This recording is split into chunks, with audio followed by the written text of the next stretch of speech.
Hey y'all, Scott here. Hey y'all, Scott here. Hey y'all, Scott here. Hey y'all, Scott here. Hey y'all, Scott here. Hey y'all, Scott here.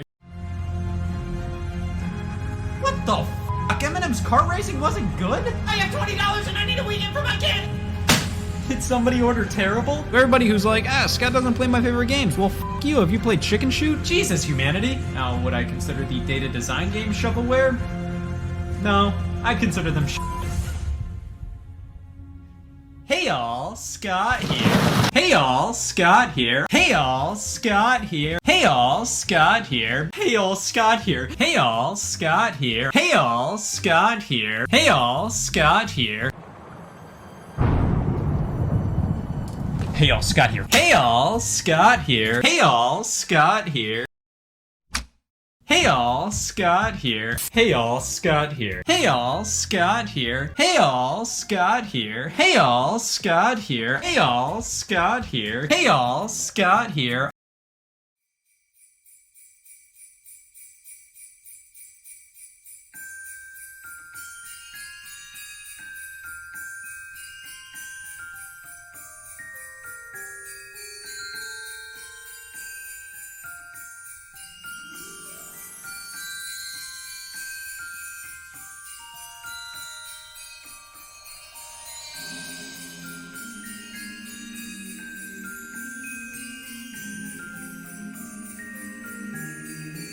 This is the story of a boy who talked about stupid Nintendo games. Ever since 2017, he's done it 149 times and shows no sign of shame. Every single week he'd go Madden 08 this and Fling Smash that. It's really impressive how many sentences he could start with "Hey all."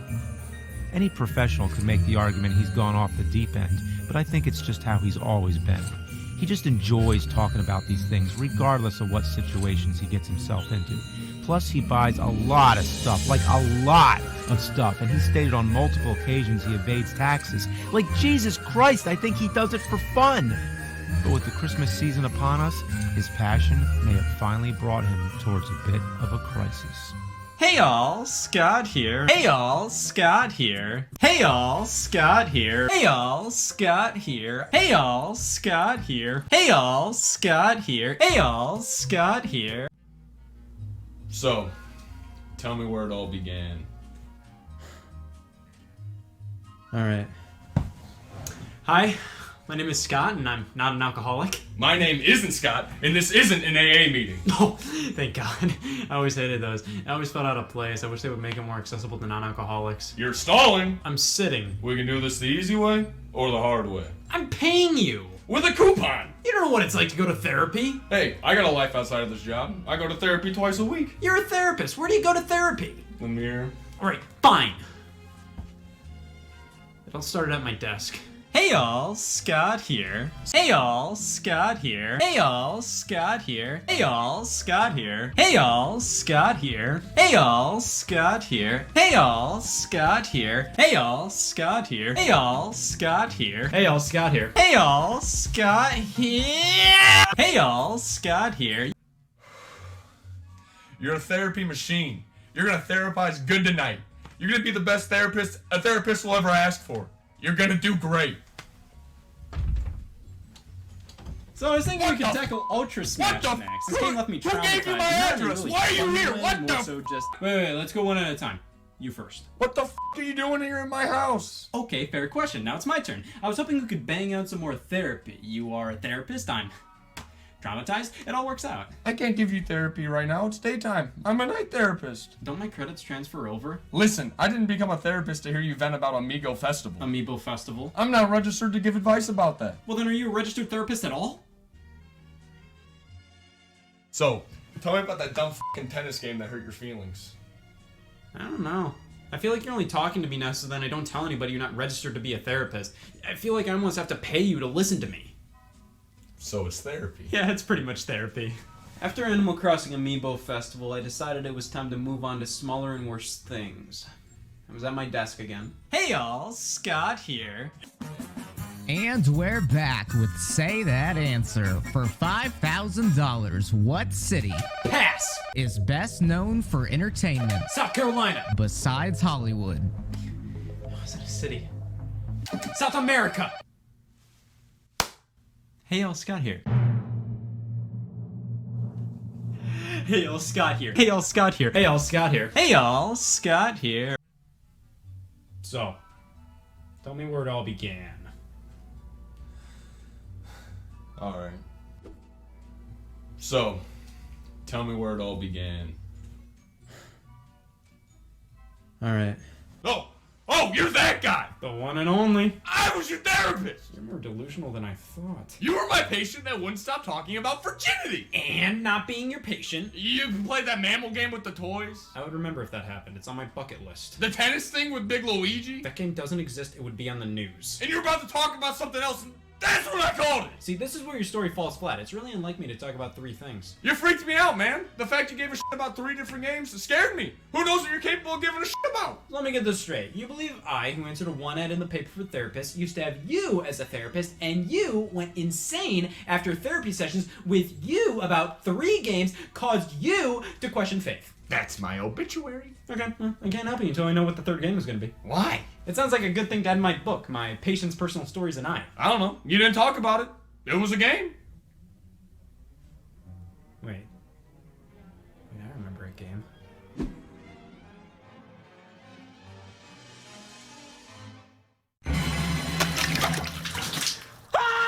You were a therapist! I tried to be a news anchor, but I wasn't cut out. So I became a therapist, yeah. And I was your patient, and I had to go to you because I played 3 Nintendo games from 2015 that were so bad I had to seek therapy. Well, what was the 3rd game? What happened when you played the 3rd game?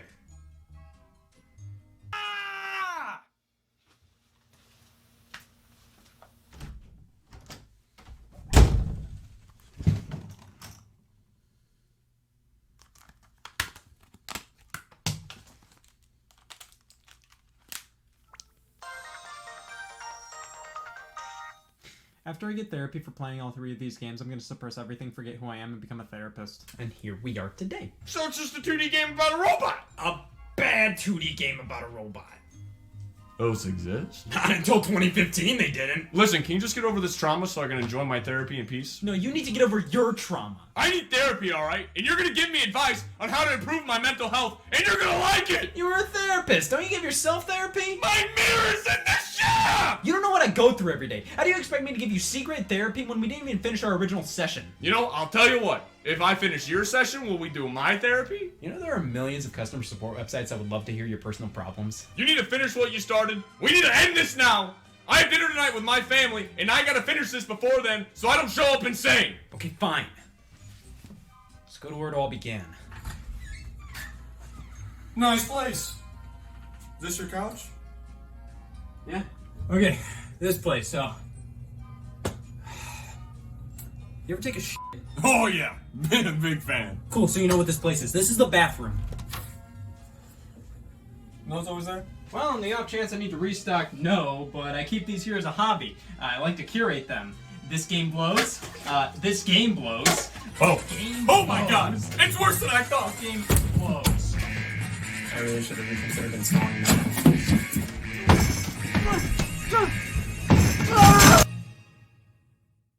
You know, I may have left the force a while ago, but when it comes to makeshift therapy offices, I still got it.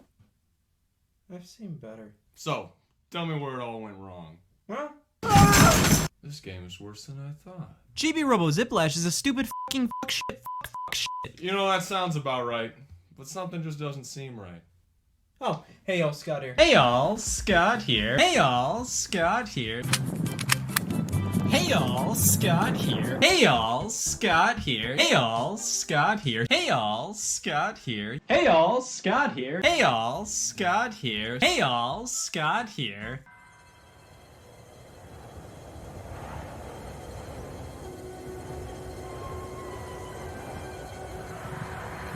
Hey y'all, Scott here. Hey y'all, Scott here. Hey y'all, Scott here. Hey y'all, Scott here. Hey y'all, Scott here. Hey y'all, Scott here. Yeah, I'll take the cigarettes. Extra nicotine. Yeah. Hold the tobacco. Thanks. Hey y'all, Scott here. Hey y'all, Scott here. Hey y'all, Scott here. Hey y'all, Scott here.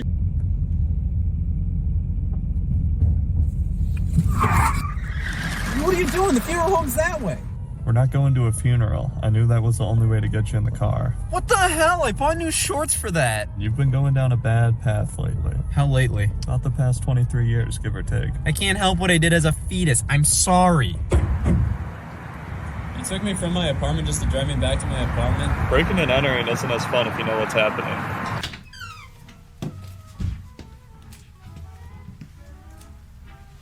I'm not an alcoholic. Your file says otherwise. Listen, you're an alright guy. Damn near human. We just want to fix you. I would have to be mentally broken or not already castrated for you to do that. I'm good. Oh, alright. How about you just open your Christmas present from this year? Oh boy, I hope it's a snake.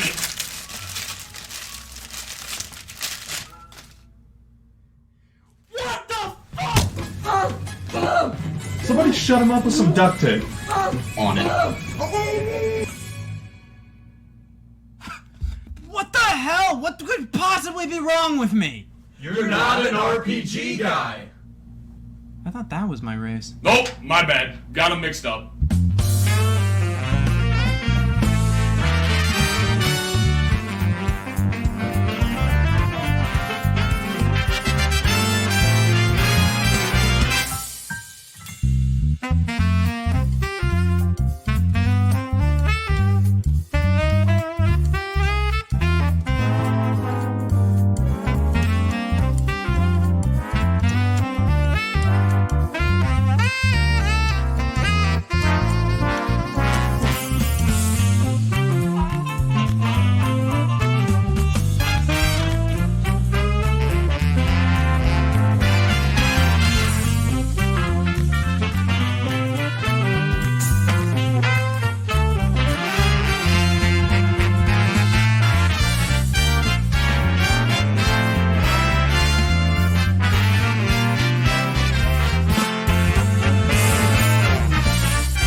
Hey, good news. We're not getting charged with kidnapping. I just got off the phone with the government, and we're on good terms. Oh, tell them I said hi. You know what, Rex?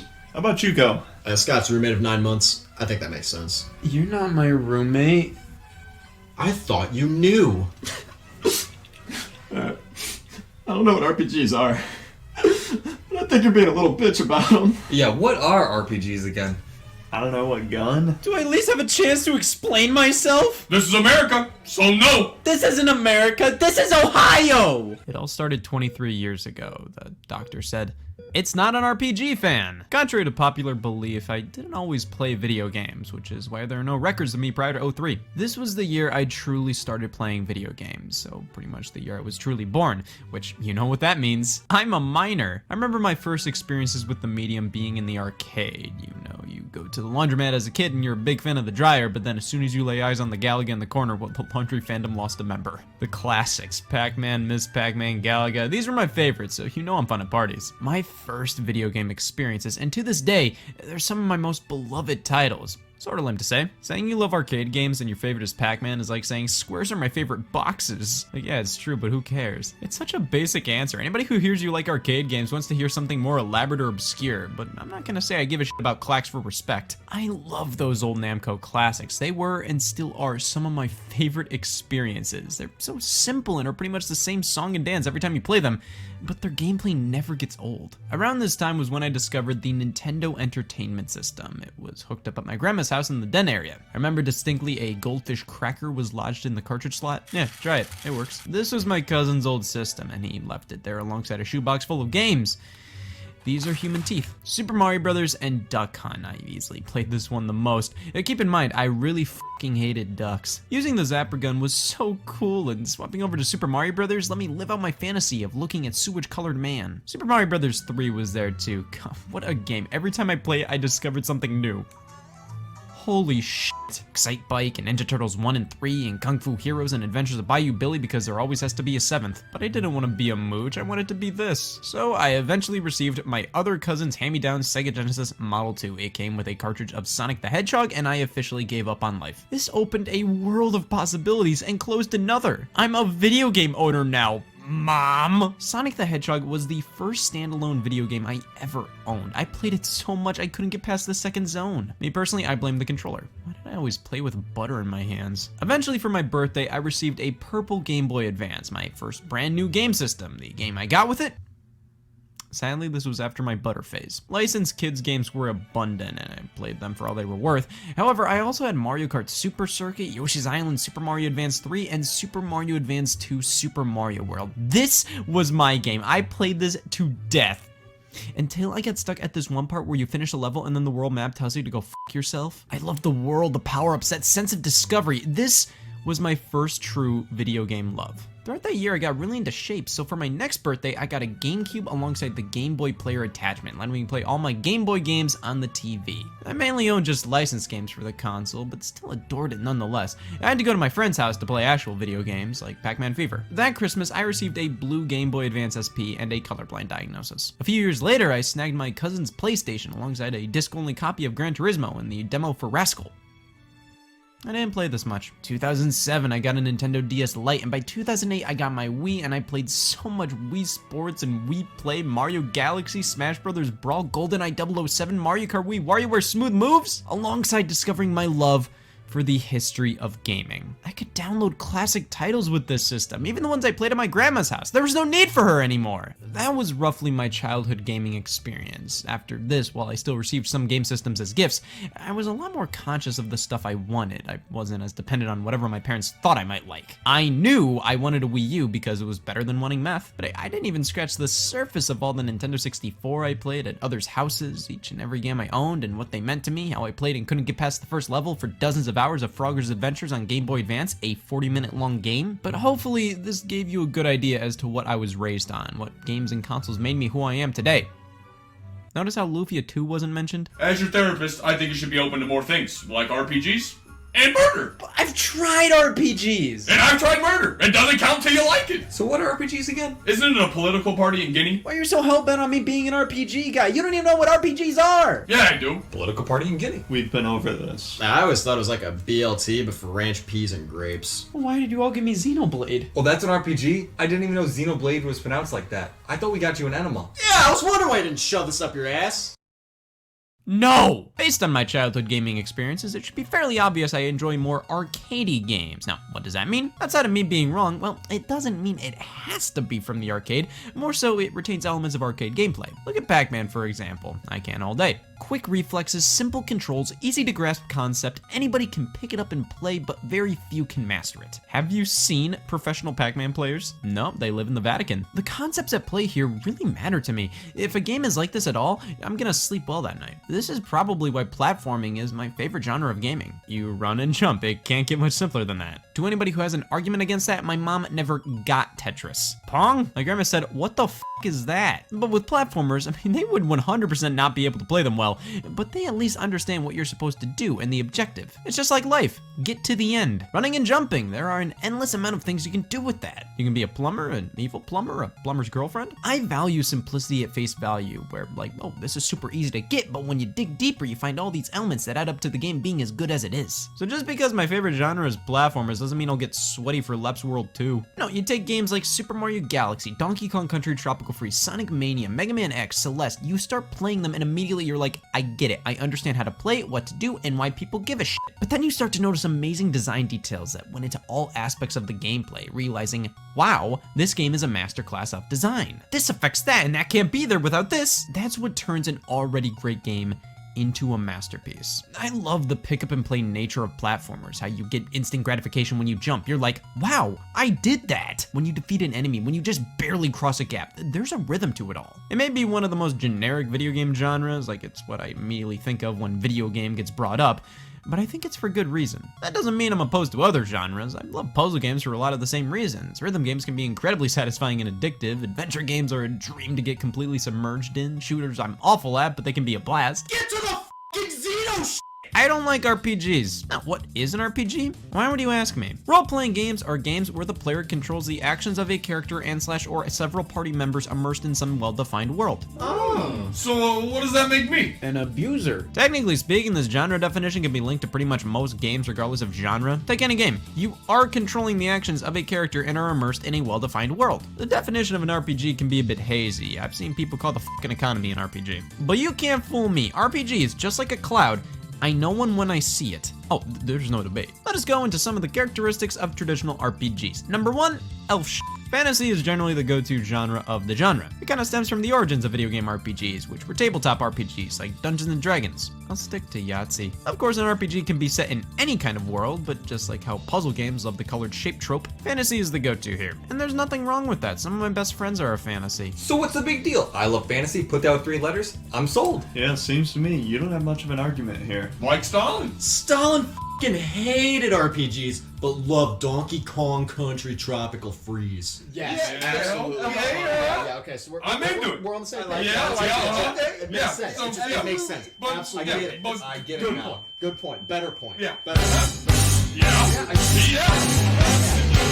Not Blink Smash Geist or Burnout Crash, not Mario Party 6 or Ultra Smash, neither Clubhouse Games or Wii Fit Plus, nor Family Feud on SNES. All the games I play, whether good or bad, have tropes in common. My favorite dads. They may be rushed or plain or flawed, but they ain't RPGs. Oh, thank God. Are my tastes just bad? Am I the one to blame? Or is it RPGs that are dumb and lame? No. Why don't you play them? They just take so damn long to complete. Why don't you play them? 60 hours just to rinse and repeat. But you could grind for years just to beat that myself. Why waste all this time on just one game? Why don't you play them? I just don't like them. I just want to play stupid Nintendo games that aren't this stupid. Why don't I like them? Okay. Turn-based battles and too much text. I'd rather be out not having sex. Menu clutter and useless stats. And random encounters can kiss my ass. No gameplay till hours in. Combat ready? How did I win? The same thing happens over again. And that's their fun part comes up when I missed one thing and now I'm lost. That 1 inch of text really meant a lot. Some shop with items I can't afford. So grind for money, you won't be bored. I'm tired, I'm scared, I'm not having fun. There's no other way this can be spun. What do I do? What do I check? It's an RPG. What did I expect?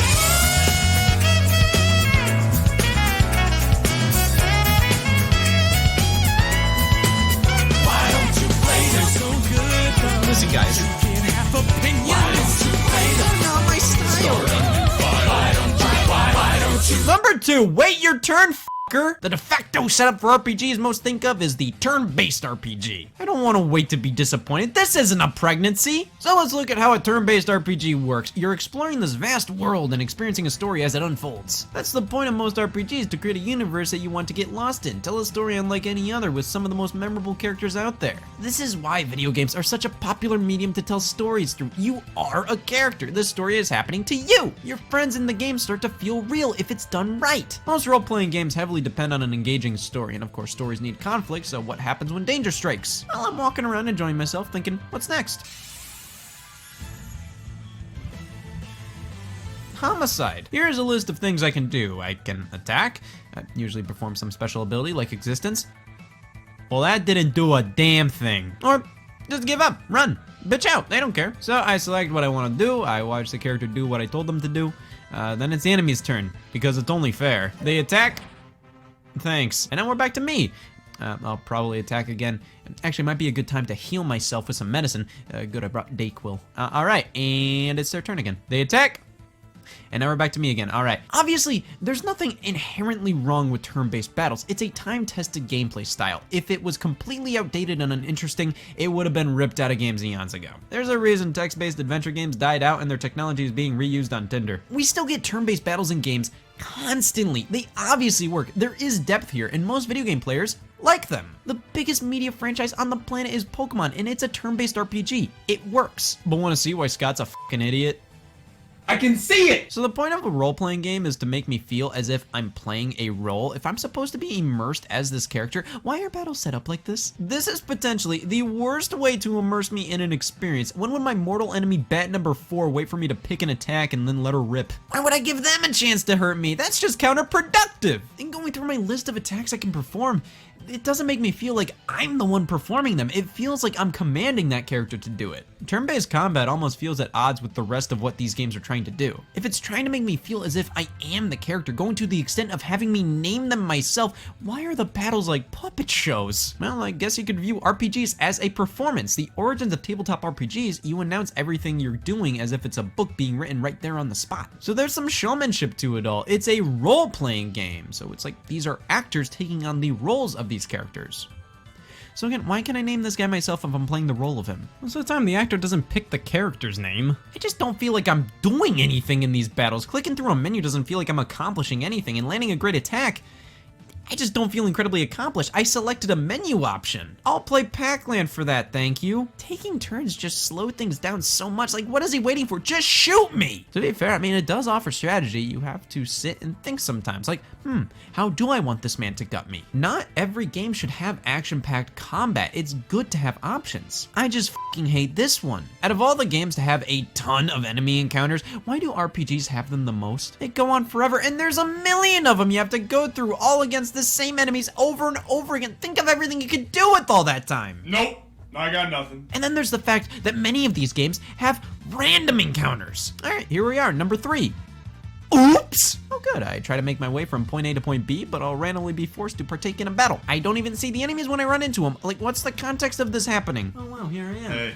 Sure, it keeps you on your toes, but it's like, how often do I have to be on my toes? Man, this is painful. It's like, yeah, it's a surprise. You always have to be ready for a battle, but on your way to a location, you can expect at least 2 or 3 random battles thrown in there. So at that point, it's not a surprise. I'm expecting it. Did these need to happen? Do they make the game better? No! But to be fair, lots of non-RPGs have random enemy placements that don't need to be there. Like, I could give a shit about your Goomba placement, but these random encounters happen out of nowhere. You don't even see where the enemies are. You just randomly get thrown into a battle. You can easily avoid this, and when you're in the battle itself, it takes just as long as any standard battle in the game, battles that are required for progression. Well, it's more fun to get shot by surprise than to know ahead of time. Well, I guess random encounters are here because another big element of RPGs are experience points, leveling your character up from string cheese weak to being stronger than any being. I can do anything now. I can stomach playing Final Fantasy. Number 4, feeling like you did something today. Having a visual indication of just how much stronger you get after each and every battle is unbelievably satisfying. I think experience points, or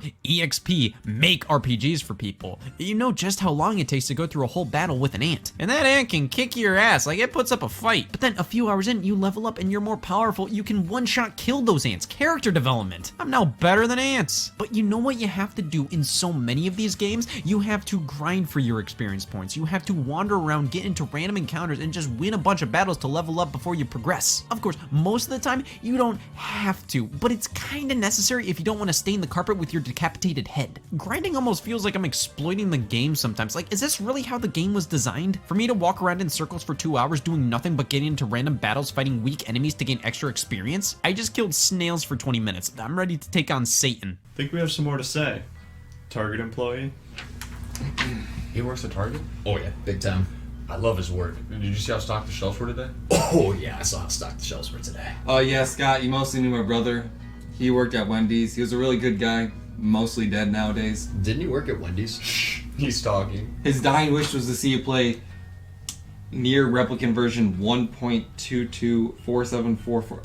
I think he was having a seizure. See, we care about you, man. My foot's turning purple. See, you lock yourself out of so many experiences saying you're not an RPG guy. That's the oldest excuse in the book. Gets me out of jury duty. What else am I supposed to say? Why, yes, please. I'll take 1 Suikoden 4. My parents met over that one. What about the stories of these games? That's why you play them. So here we have number 5. Incredible, engaging, long-winded, weird-as-hell plots. Video games can house some of the greatest tales ever told, and it seemed like RPGs were the only way to tell those kind of stories years ago. And I think there's a clear reason to make a story into a video game compared to just a movie or a book.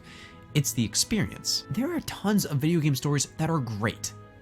they would blow as a film. The stories of many iconic RPGs play out almost like they're a 4,000-page novel with stupid haircuts. Oh, and you have to do the same thing 400 times. A lot of these stories are great with huge moments of emotion. Character deaths mean more because when you're doing turn-based battles, you often have multiple party members. If one of them died, it stings that much more. It can be so much more effective than other mediums to tell the story. But then you have the other side of RPGs where I can't take this seriously. I am a prince talking to a mechanic.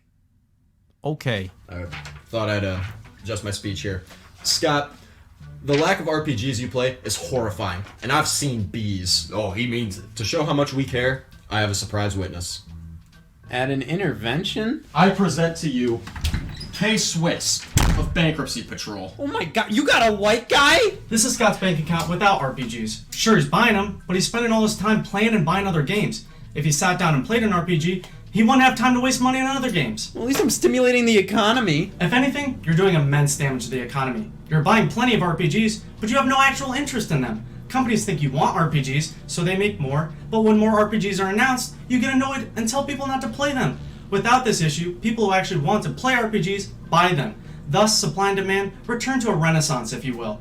We call this issue the Scottless economy. With you actually playing RPGs, we call it an economy. You son of a bitch, I love the economy! Now we have one of the big ones. Number 6. These games never fucking end. My god, why do these take so long? Role-playing games are generally on the longer side of things. At the least, they can usually run you 20 hours from start to finish. As somebody who really just wants to experience as many video games as possible, why would I want to play one 50-hour game when I could play 5 10-hour ones? I know many want games to be as long as possible. I saw people complain how Final Fantasy VII Remake was only 30 hours. My weekend's 48 hours. What am I going to do with that extra 18?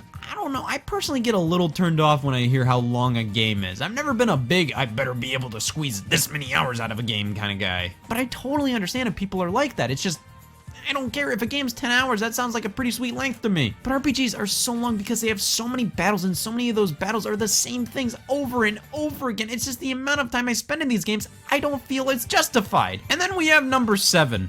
Sensory overload. What the f am I looking at? Is this really the least complicated that could have made this? You know, so far this video has been going pretty smoothly, but now we've reached a point where it's all going downhill. The first of many. By the way, hello there, I'll be your moral support throughout this journey. For every episode where the words won't be said until the very end, you'll get like 30 seconds of me talking about this video's production, inserted randomly in the second third of the episode. This will give you a small break from the Scott the Wars episode, as well as providing something new to the table, unless you wanted to listen to Scott the Wars and I'm just getting in your way. It is your place. Yeah, I got an RPG delivery. Jeb, why didn't you come earlier? I work today. I love the economy. Oh, I deliver RPGs to at-risk youth. So they're going to be RPG guys. Here. This is Madden. Yeah. No! No!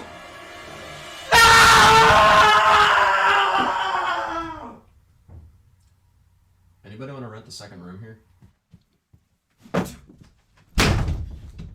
What are you all RPGs too? RPGs can be fucking anything. I was talking to someone and they fucking catfished me. I've been only talking about turn-based RPGs, but what about action RPGs, strategy RPGs, MMO RPGs, JRPGs, which is just if a role-playing game is made in Japan. That's it. Action RPGs are like, take out the turns and just make them just normal fights. Oh, hit this button to attack.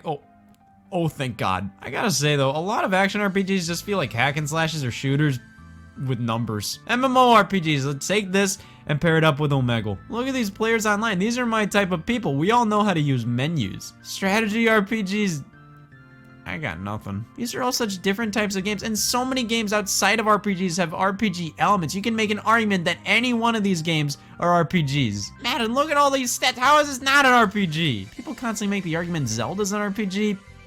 Sure, keep telling yourself that. It has RPG elements, pretty much any of the sins I mentioned, and then some. I give up. I lost. I guess I have to become an RPG guy, because if I don't, I can't enjoy anything. Leap year this year. It's December. Oh, food's here. What is this? They're ribs! I thought we were getting a corn dog. These are nature's corn dogs. I can't eat ribs. I'm not hungry. And vegan. Oh, come on, somebody has to. I ordered the economy size. Let's start with a few that started it all. Dragon Quest and Final Fantasy. Dragon Quest, or Dragon Warrior originally over here in America. Playing this now, it is so simple and basic, but there's a charm to it, and many of the systems we see in RPGs today, they're here in full force. It's weird to say a game like this has aged well, because it hasn't, but when you put it side by side to modern RPGs, you start to notice more similarities than differences. Dragon Quest has always been an RPG staple, primarily in Japan. Over here, it's not as celebrated. Come on, this is America. I like Mickey Mouse and fucking my wife. But Dragon Quest has always been there. I'm surprised how many people I've run into who immediately recognizes the slime enemy from the series. The spin-offs are all over the place, like Dragon Quest Swords on Wii, which is pretty much a Dragon Quest game played in first person with a ton of automated movement and motion control combat. You just swipe away at the enemies, and overall it feels like a Dragon Quest game for a fucking idiot. I love it. But of course, we have Dragon Quest XI's Echoes of an Elusive Age Definitive Edition.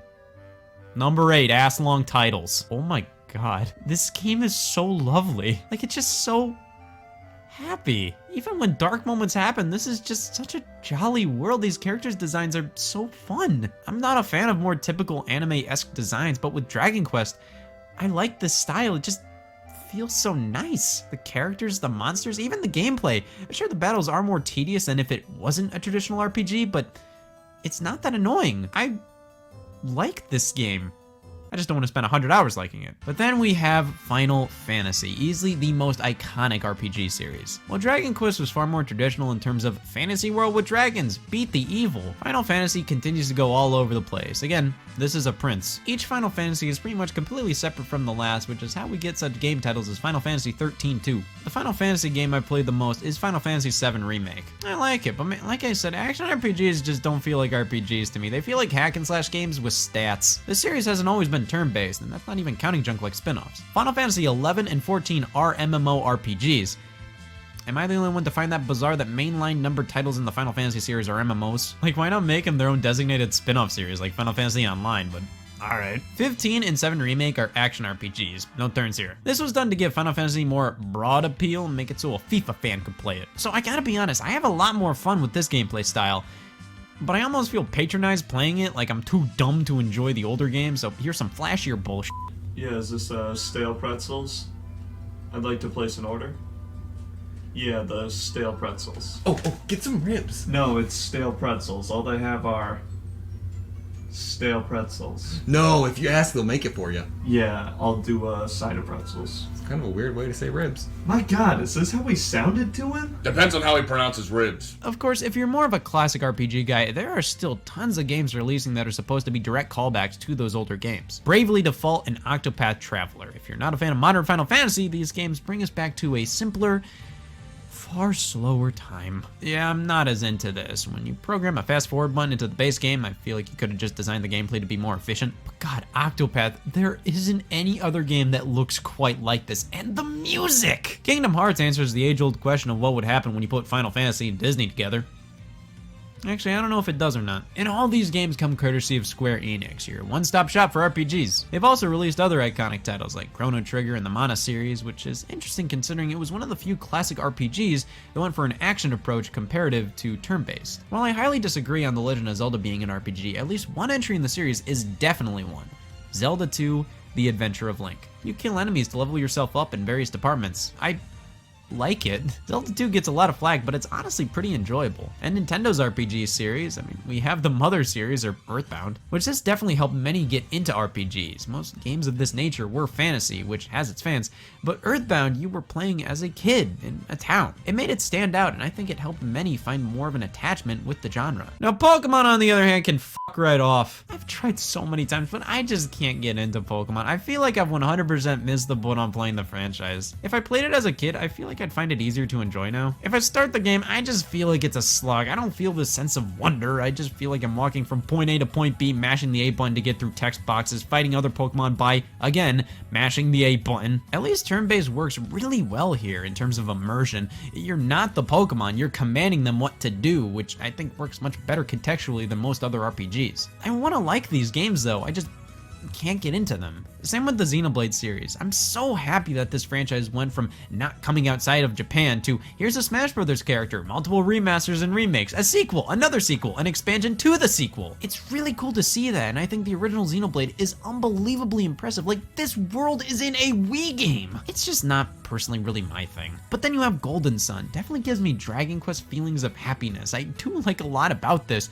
But then you have the beginner RPGs from Nintendo based on the Mario franchise. Super Mario RPG, Mario & Luigi, Paper Mario, many of these games actually make turn-based combat fun. They have action commands, which means, hey, pick an attack, then time your action just right by hitting a button at this exact moment. It's almost like a rhythm game. It keeps me involved and entertained. Sure, some of the games are dog shit, but I think these games help tremendously in conveying the appeal of RPGs to those who don't play a ton of them. No matter how much you enjoy role-playing games, you have to admit, they aren't the easiest to jump into most of the time. You gotta wean yourself on a Mario RPG before you jump into Persona 5. Holy f***, this game is so stylish and cool. Listen to the music, the setting is so neat. I think I've become an RPG guy. And I f***ing hate myself. What am I? What have I become? How do I even use one of these? Ah! Oh!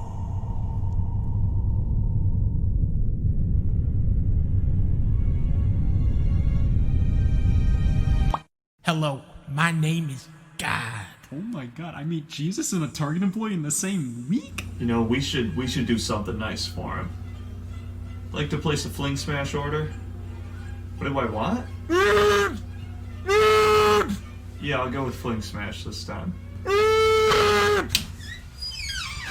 Christ, it's been a busy day for us. 2 deliveries? This economy's about to be the f***ing best. So I thought you just delivered RPGs. Well, RPG can mean a lot of different things. For example, like when you're really playing Gex. Hey kid, you want a Gex? No. I have to pay for it. God, I want to f the economy. I just wanted to give you a formal warning on your recent performance as a human. You're really f***ing it. I don't want to f anything. What did I do wrong? First off, that time you drank that water and made a face, f*** you. I make water. Second off, you're trying to be an RPG guy. I thought that's what everybody wanted. See, I crafted humanity to have the instinctive trait to not like RPGs. So that's why cavemen never played them. Then all of a sudden, evolution was like, f you. Here's Ogre Battle 64, Person of Lordly Caliber, the famous game that everybody loves, and ever since we've had a bunch of mutants walking around playing RPGs. So it's normal to not like RPGs? It's normal to not like all kinds of things, whether it's RPGs or murder. You never would have known. Scott, Bubby, you know who you are and what you like and don't like. There's nothing wrong with that. You're not an RPG guy. You know this deep down, but that doesn't mean you should immediately denounce every RPG that you come across. Even though RPGs were never meant to be enjoyed, people like them for some reason. You should respect and understand that as much as they should respect and understand you. But even if you generally don't like something, giving it a try from time to time can open your eyes to great experiences you would have never had otherwise. Can I add you on LinkedIn? I think I get it. I'm not an RPG guy! And sharks are just sexy fish at the end of the day. RPGs are my go-to genre, and that's okay, just like how everybody doesn't like platformers or sports games or first-person shooters or party games. My criticisms of RPGs were just opinions. They're the same reasons why people love RPGs, and that's okay! But that doesn't mean I can never like RPGs. I really like Dragon Quest and some Final Fantasy games I like, and I'm just really happy that Xenoblade's doing well, and Persona 5 is really cool. No, I'm going too far. This, this, this, this. This, this, this, this, this, this, this, this, this, this, this, this, this, this. Hey y'all, Scott here. Hey y'all, Scott here. Hey y'all, Scott here. Hey y'all, Scott here. Hey y'all, Scott here.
Scott here. Hey y'all, Scott here. Hey y'all, Scott here. Hey y'all, Scott here. Hey y'all, Scott here. Hey y'all, Scott here.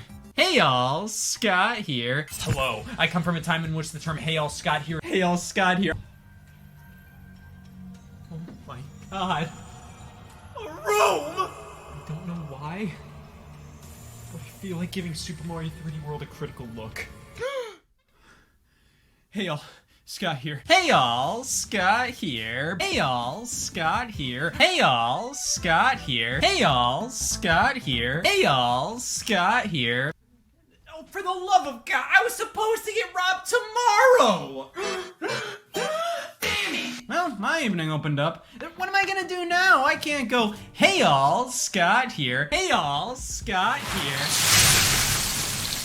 Alright, to-do list for the week. I got robbed, I took a bath.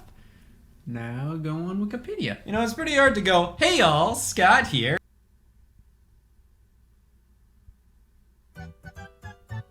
Hey y'all, Scott here. Hey y'all, Scott here. Hey y'all, Scott here.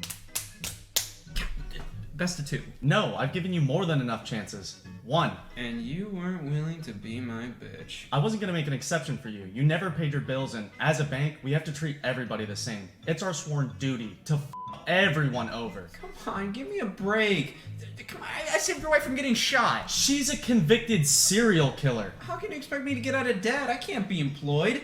I'm unemployed. You act like it's a religion. More or less a kink. Listen, you pay us back by tomorrow, you can have your stuff back. How about you take this and we call it even? I don't want your bribe. I'll give you a 5 to want it. Just go out there and make some money. It's so simple. Just start a successful business that sells a product that the market grows every day and there's not enough stores out there for it. A product that's everywhere that no one has. A product that'll never go out of style. Keep it cheap, cost effective, and on a budget.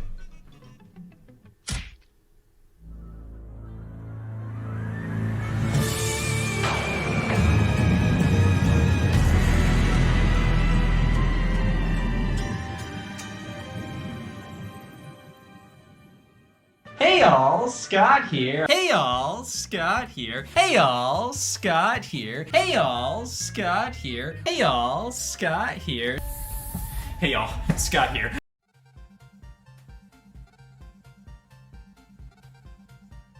Mario Party was the party game. Sure, there were examples of the genre before its release in 1998, but there were people before Ape Pagoda. It's called Mario Party for a reason, because the word bullshit was already taken, but I might as well throw a party if I can't think of anything better to do.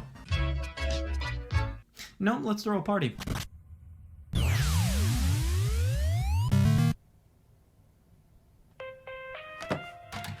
Hey y'all, Scott here. Are you guys playing Mario Party? No, we were playing Mario Party 2. Hey, well, we all mourn in different ways. Okay, is it finally time to get this over with? Oh, cut the attitude. This guy's been waiting his whole life for his funeral, and all I've been doing is bitch about it. Yeah, he waited a while for his funeral. Held out for the right deal. And that's a good thing you waited too. Funerals are out of season. I just don't think death should be celebrated, you know? Like, ever since I was a kid, my parents told me, don't do that. Die? They were so strict. Come on, you're a grown man now. You can die whenever you want. I get death can be intimidating, but nobody likes to stick in the mud at the funeral. Don't you chaperone school dances? Yeah, I thought you liked people being sticks in the mud. At school dances. Funerals are my time to shine. I love being the life of the party and being the center of attention. Yeah, well, funerals are where I do business. Yeah, well, funerals are where I'm starting to do business. All right, I think it's time. You guys ready to go to this funeral? Let's f***ing do this! Remember, guys, we gotta make good impressions. Big smiles. Hey, didn't know you guys would make it. We had to make it. Your brother didn't. How's he holding up in there? Dead. Thank God. Are we the first ones to arrive? Oh yeah, with that funeral across the street, competition's been pretty fierce. But it's off season. Hey, more people are planning funerals around this time. Plan it during the droughts. Well, regardless, this funeral's a long time coming. My family comes from a long line of funeral planners. Plus, it gave me an excuse to come out of the house and get that corpse out of my hair. Should we make our way in? That carcass isn't gonna mourn itself. Yeah, hurry up, it's starting to get cold. Nice setup. Is he really dead? I'd be insulted if he wasn't. You just saved yourself a bad review. Hey, where are the vendor booths? Well, we got bought up by our sponsor. Ever since the deceased was born, Frito-Lay called dibs on his first major life event. It was a roll of the dice, but it counts. Oh, no, no, no. These events are vital to my business. I've been waiting for this for years. Well, so did Frito-Lay. Ruffle? John, anyone just feel a negative energy with this place? No. What are you worried about? Afraid when the time comes for you, you get stuck with Motorola? It's not that. I'm just afraid of dying, you know? I'm afraid of you being a little bitch, okay? What's there to be afraid about dying? I, for one, cannot wait. Never knew you were such a big death junkie. Oh, big time. It's the exact opposite of sex, my mortal enemy. I will not stand for big corporations taking advantage of the dead. Give the startups a chance for once. That's it. I'm gonna do it. I'm gonna face my fears. I'm gonna walk straight up to that dead guy, look him in the eyes, and tell him off. Well, might as well make the most of being here. Is it finally time? Yeah, dead body, good funeral weather. It's the perfect storm. Let's say our goodbyes. And another thing, you just sit there, lifeless. And he is getting so much attention. The corpse? Yeah, I'm supposed to be the life of the party. What does he have that I don't? No pulse? Kill me.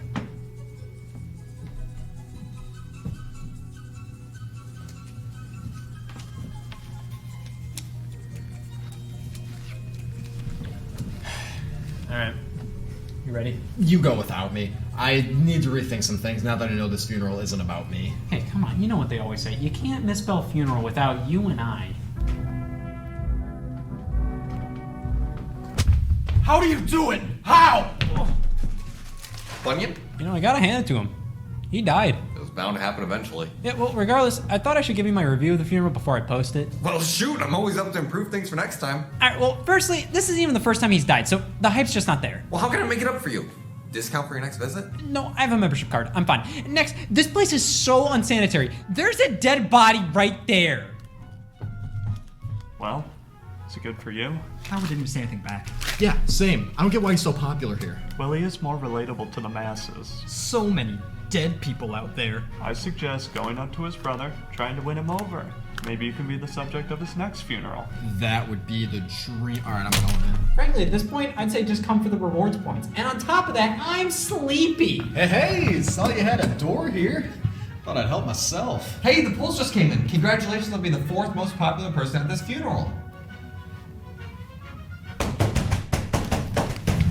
Hey, I agree. The Cheetos, but that's not going to help your marketability. With the right demographics, it might. Well, if I can't market my business here, I'm gonna market you. I'm gonna make you the killer app of this funeral. Go up to those people, tell them something. Doesn't even have to be true, just make them like you. Yeah, he was a great man. I can't believe he died.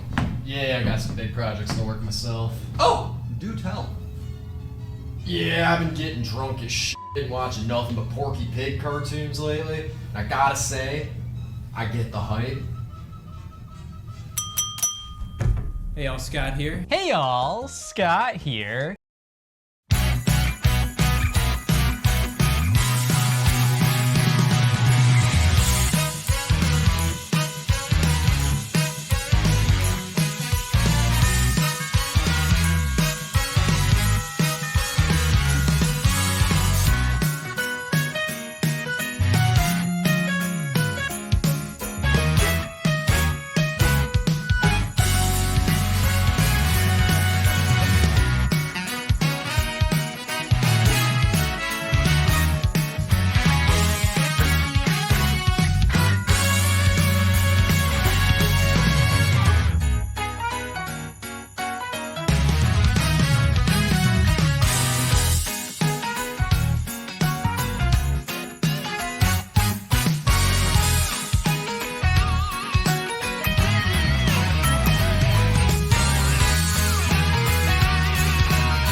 Halloween. It's my favorite time of year. Wednesday? No, 8 p.m. Thanks for decorating with me. You never hear of a therapist that's willing to help their patient. As long as we're still on the clock, I don't mind. Wait, since you're already here, guess who's your secret Santa? Oh, I hate riddles.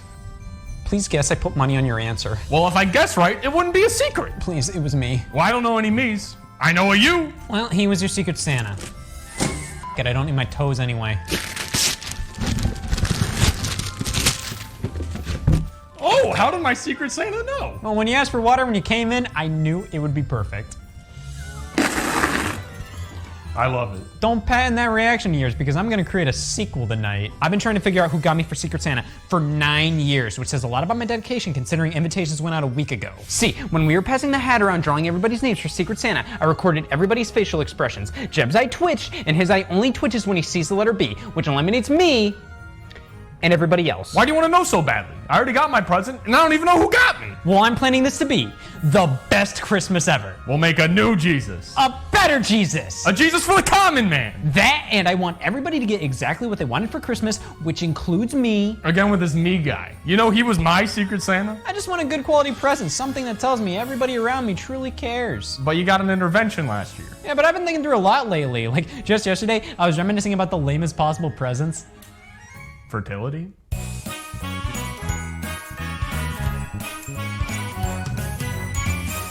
Hey y'all, Scott here.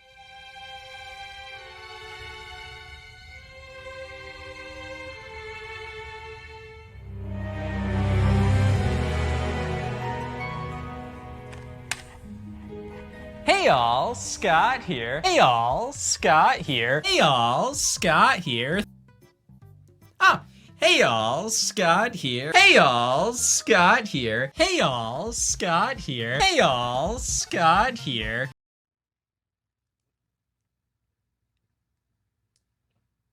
Hey y'all, Scott here. Hey y'all, Scott here. Therapy delivery. Oh, thank God it came. Better than your uncle's ambulance. Oh, it came cold. I think there's something wrong with me. I'm seeing double. Nah, you're not seeing double. You're just in the head. Oh, thank God. I'm such a big fan. Wait, now I am. Gosh, the gamer cries. There's no passion in the video game industry these days. Unlike back then, all they do now is re-release the same game over and over again. Let's talk. How do we increase our profits? It's called theft. Or you could just do what you're already doing. Again! This is not helping my case. Have you ever wondered why Pokemon games come in twos? I mean, it's something we're so used to at this point. It's strange when they don't. 2 games releasing on the same day, but they're so damn similar. It's like they're each a different side of the same coin. Pokemon Red and Pokemon Blue. What's the difference between them? I don't know. Turns out the real difference is that mine is better. Yes, the dual release. Some may call it an outdated strategy, but I won't say no to another method of size debate. So what's the point of this, and why don't they do it elsewhere? Well, see, if you release 2 different Pokemon games with minute differences, most people just pick the one with the cover art they like the most. More diehards will pick the one they find to have the more compelling distinctions, and those who need help will buy both. One of the biggest reasonings behind doing a dual release is the 2 different versions of the game communicating in some way. So some things you can only get in Pokemon Red, well, if a Pokemon Blue player links up with a Pokemon Red player, you can trade to get those Red exclusives in your Blue. Thus, you create a sensation where players are incredibly defensive towards the version they picked, which encourages more discussion on the games, a deeper connection towards the series, and excuses. Well, I picked Pokemon Blue because Red is too much for me to handle right now. Pokemon is obviously the most iconic example of this strategy. You may know that as it's the only example I've given. Not sure if this would have been a great opener. All of the traditional mainline Pokemon titles follow this format, starting with the launch of Pokemon Red and Green in 1996, only in Japan. Yeah, Red and Green. Odd choices for initial colors. Should have gone with Pokemon Orange and Light Pink. Later on, they released Pokemon Blue as an updated 3rd version, which also became a Pokemon staple. Here in North America, we ended up just getting Red and Blue, which those colors are sworn enemies, making those the dual release over here encourage more debate amongst players of what color to get. Especially considering Pokemon was brand new here, the fact that certain elements were exclusive to each version didn't matter nearly as much. Yeah, Mankey's only in Pokemon Red. Thank God I picked Blue. So the entire point of Pokemon is to try and catch them all, get all the Pokemon. That tagline alone fucked some kids up for life. It's on the box for each version, yet you can't catch them all in either one of these games. The only way is to have a friend with an alternate color, or the easier solution, buy another game. Don't forget a second Game Boy and link cable. Believe me, this is what many actually do with every new Pokemon release. It really makes you think. I should re-download Tinder. This was meant to encourage players of Pokemon to interact with each other, like people. Now, did you really need to release the game as two separate but nearly identical versions? Well, let's be fair, that Game Boy link cable was really only ever utilized in a head-to-head multiplayer sort of deal. Pokemon was frankly pretty damn revolutionary for allowing you to swap the things you've collected in-game with another player and to also keep said things on your cartridge. It was ingenious, something that really wasn't done before. And while you would still have incentive to do that if there was just one Pokemon game available, having two made it 100% necessary to link up and trade in order to get everything. Also, it just fit the Pokemon series, getting to pick your starter Pokemon at the beginning, just after getting to pick your favorite color, stone, letter, and Pokemon Red and Blue, plus Green in Japan, really did a lot for these letters. Well, not in that order. Do you ever see when something is popular, others copy it, but they copy the wrong thing? Like, oh, Pokemon just hit it big, and why is that? 2 games, colors. Oh, and negligence. So many series have attempted the dual release. I mean, hey, if Pokemon does it, why can't Bomberman? There are laws, you know. Now, Nintendo themselves, they tried applying this format to some of their other franchises, most notably The Legend of Zelda, with the games Oracle of Seasons and Oracle of Ages. 2 games released right alongside each other that would connect, though unlike Pokemon, these are both different games. They may be cut from the same cloth and have numerous shared elements, but playing one Oracle game does not mean you played the other. These games fundamentally construct a 2-parter, though the order in which you play them doesn't matter. Beating one gives you a code to enter in the other to continue on and get the full experience. It isn't like how in Pokemon games the only difference is I'm wearing a hat this time. No, this is a very unique and cool take on the dual release format. It doesn't feel like they're trying to piggyback on Pokemon's success, rather put their own spin on having 2 games released at the same time. It showed that if Nintendo was going to do more dual releases, they weren't just gonna do something like different Pokemon in each game.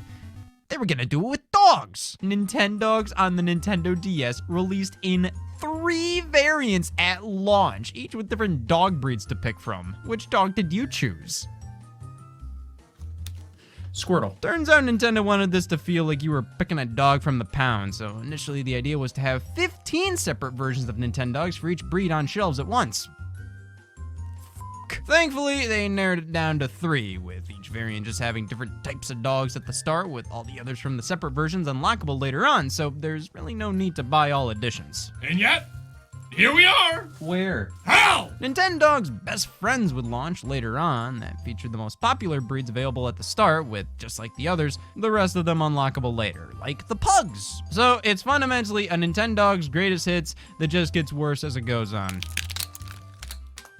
I don't like the Pugs. Then Nintendogs Dalmatian and Friends release. Same deal as before, you know, for a game with no necessary addition to have 5 versions, this game has 5 versions. And they did it all again with Nintendogs plus Cats on the Nintendo 3DS. Though they launched that with 3 and kept it to that number. I assume Nintendogs on the DS got so many additions due to the sheer popularity of it all, and on the 3DS, not so much. But that didn't stop Nintendo from attempting a multi-version release with another one of their franchises. In 2016, we got Fire Emblem Fates. Plural, 2 games, Fate's Birthright and Fate's Conquest. The gimmick of this game's story is that you're blood related to one family while having being raised by another, and these 2 families are at war with each other, so you have to decide who you fight alongside. A great concept for a story, no doubt, but I feel like they kind of squander that potential by releasing the game in this way. Your choice as to who to fight with is made via purchasing one game over another. Birthright is siding with the family you were born with, Conquest the family that raised you. So you expect me to make this decision without actually playing the game or knowing the characters? Wouldn't it make more sense to just make this a standard Fire Emblem game, and a few hours in, after the story kicks off and you get to know everybody, that's when you have to make your decision? A decision that's supposed to be this impactful moment you personally feel passionate about? A decision that the entire game's concept is based around? And you expect me to make it in a Target? Plus, both games are basically the exact same for the first few chapters until the player character makes their decision on who they side with a few hours in, which just emphasizes to me how this would feel so much better better as the decision made in-game rather than in the store. That's not to say there isn't enough content in both Birthright and Conquest to warrant them being separate releases. No, I mean, they're both full games in their own right with different stories and scenarios. But in my opinion, they're only full games in their own right from like a checklist perspective. Like, oh, 30 hours each, unique plot lines, different scenarios, but you don't really get the same experience just playing one side of the story here. So like, yeah, it's not like this isn't a full game's worth of content, but that doesn't mean it isn't 1/3 of a full game at its core. Because there was a third version released. This one was only available as downloadable content. Fire Emblem Fates Revelation, where you try to get both families to work together. And all 3 versions were bundled together on a single Nintendo 3DS cartridge, exclusively in the Fire Emblem Fates Special Edition. Yeah, this pretty much confirmed the split release was done more so for more sales rather than to enhance the experience in any way. I mean, they don't refer to Birthright, Conquest, and Revelation as 3 separate games, rather 3 paths. Hell, the back of the box calls it the complete version of Fire Emblem Fates, so it makes far more sense for everything to just be on one cartridge. I don't make the rules, I just enable them. For the most part though, Nintendo keeps this release strategy exclusive to Pokemon because frankly, it's the only one that's really been proven to work. Hell, they even tried it with spin-offs. Pokemon Mystery Dungeon used to be a dual release, with the first entry having one on the Game Boy Advance and the other on the Nintendo DS. Red Rescue Team and Blue Rescue Team. You know, it's kinda cool how the box arts connect this way, but by themselves, like, what's selling you on this? Oh man, I always wanted Squirtle to look down. Most of the differences come down to Blue Rescue Team being on the DS. Not how these games were designed around being. I didn't expect this episode to be a long one. Like every episode that's gone for a while has had something special to it. Either it's a Christmas episode, it's part of series, or it's a milestone. But this one is such a random ass episode to just not say the words.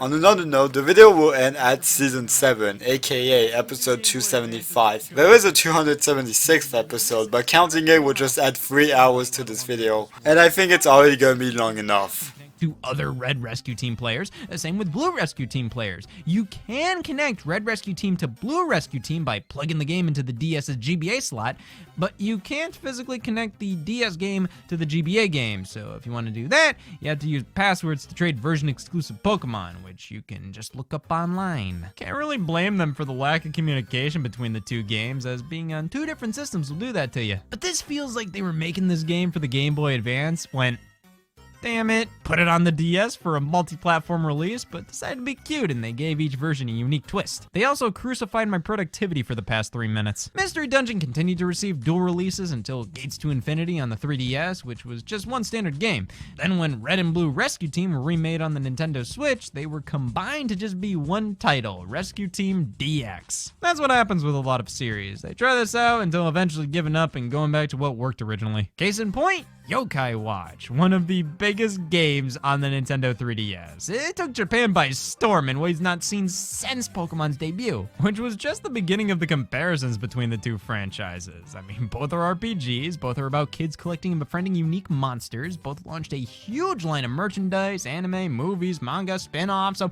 really, what's more similarity gonna do? While Yokai Watch was just one game, Yokai Watch 2 released similarly to any other Pokemon game. 2 titles. I can just imagine all the kids on the playground debating, what do you prefer, bony spirits or fleshy souls? Neither! The differences are like any other Pokemon game. Version exclusive yokai in each one, plus they eventually did a 3rd version, much like Pokemon. They used the dual release tactic again for the spin-off Yokai Watch Blasters and Yokai Watch 3, but only in Japan, as when the game was localized, they just released 1 game. You know, that's probably due to a number of different things. The series was suffering from a decline in popularity alongside the game launching in North America in 2019 on the Nintendo 3DS. That's damn creepy. So like, why put out 2 versions of the same game for a handheld in fundamentally its last year of relevancy in a series that was also fundamentally in its last year of relevancy? I assume Nintendo, who published it outside of Japan, said the same thing and took the 3rd version of the game and just localized that. Yes, 3rd version. As I've already discussed, that's oddly enough a common theme with dual releases. You put out 2 versions at the same time, then sometime later, you put out a 3rd as the definitive release. After Pokemon Red and Blue came Pokemon Yellow, which has a couple gameplay, story, and graphical tweaks, which is what most of these versions consist of. 3rd versions would often follow each Pokemon game, and then we we got Pokemon Black and White. Obviously, the third one's gonna be Pokemon Gray. But then they thought, well, why not make the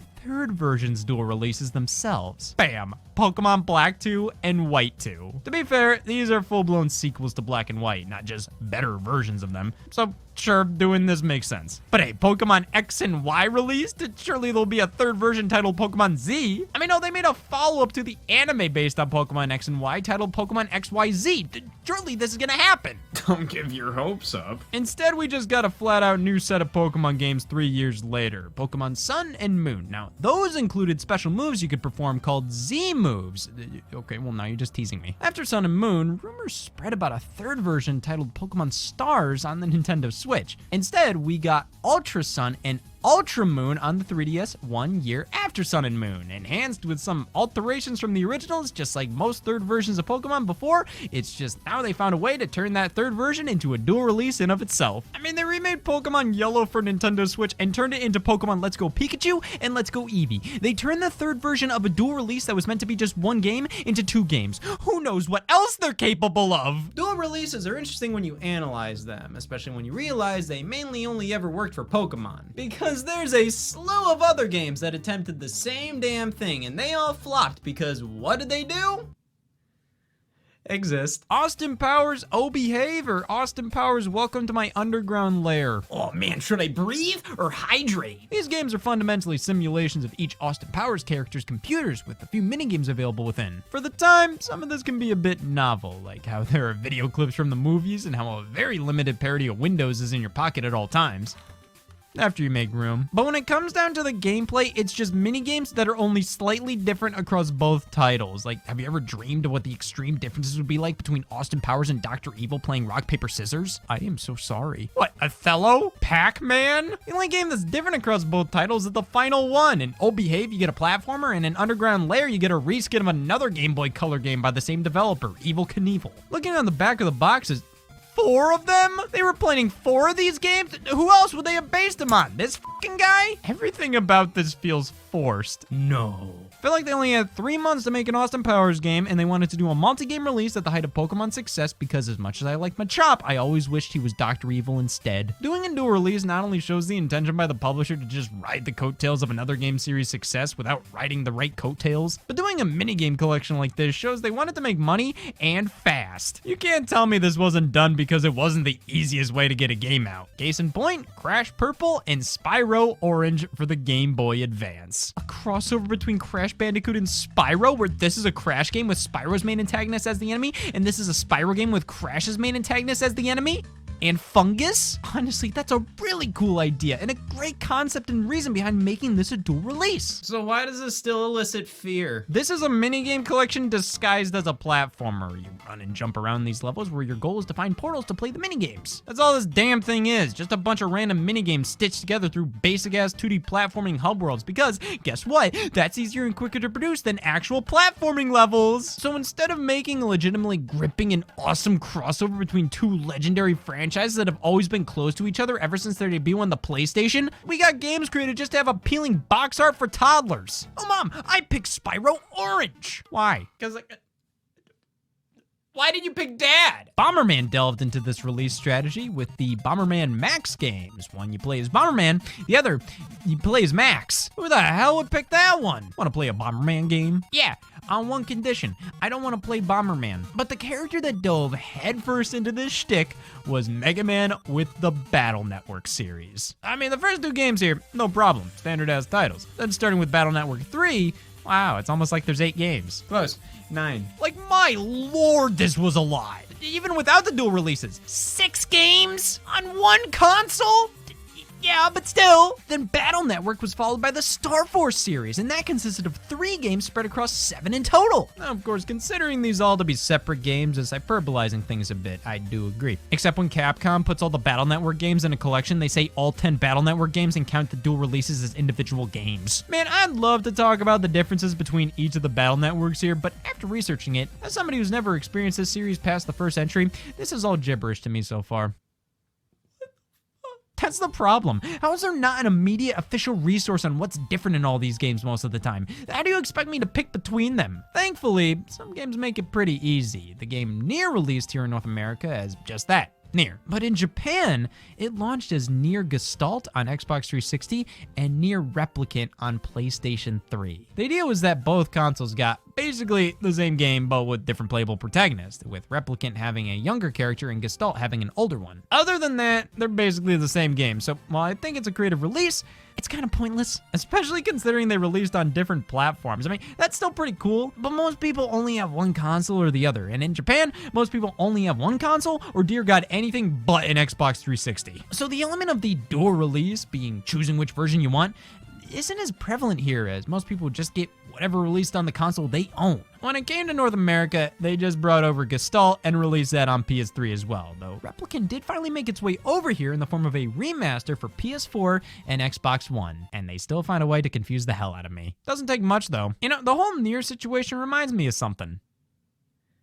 That I'm going to die one day. These Zelda CDI games, Link the Faces of Evil and Zelda Wand of Gamelon, are dual releases. Some of the earliest to be exact. Back in 1993, these launched on the same day and share gameplay mechanics, presentation, the works. Which one would you pick? That one. Outside of Pokemon, it seems that dual releases have died down considerably, and for good reason.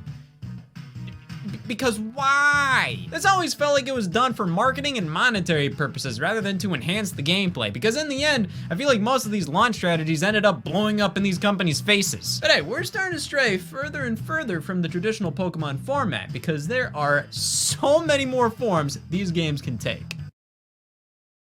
Can you say, hey, all Scott here? My therapist never recommended me to do any of this. Why would I waste a Hail Scott here? Hey all, Scott here. It ain't Easter. Oh, that's what the word October 31st meant?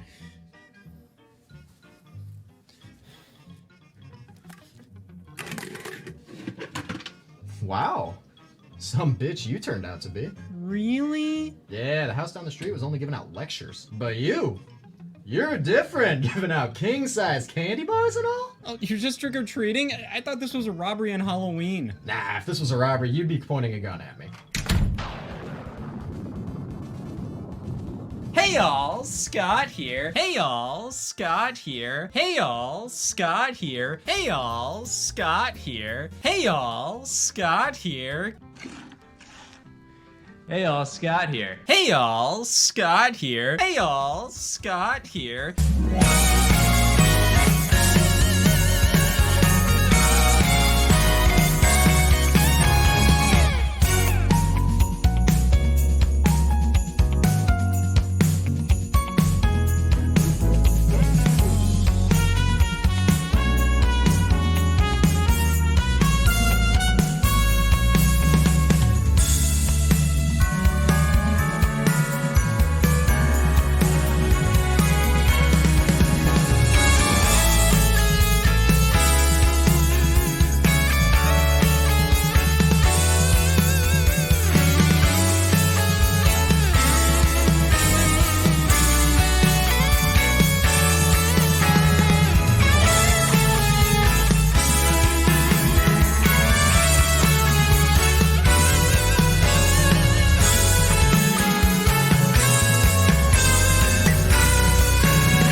Hey y'all, Scott here. It is Box to the Right season. And what a box to ring it in. You know, come to think of it, I've noticed a steep rise in Wii U's being used for not Wii U. So what's the point of this thing outside of collateral damage? Well, I'm glad I asked.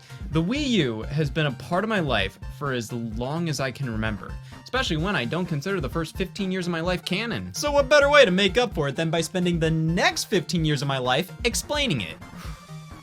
Hey, all Scott here.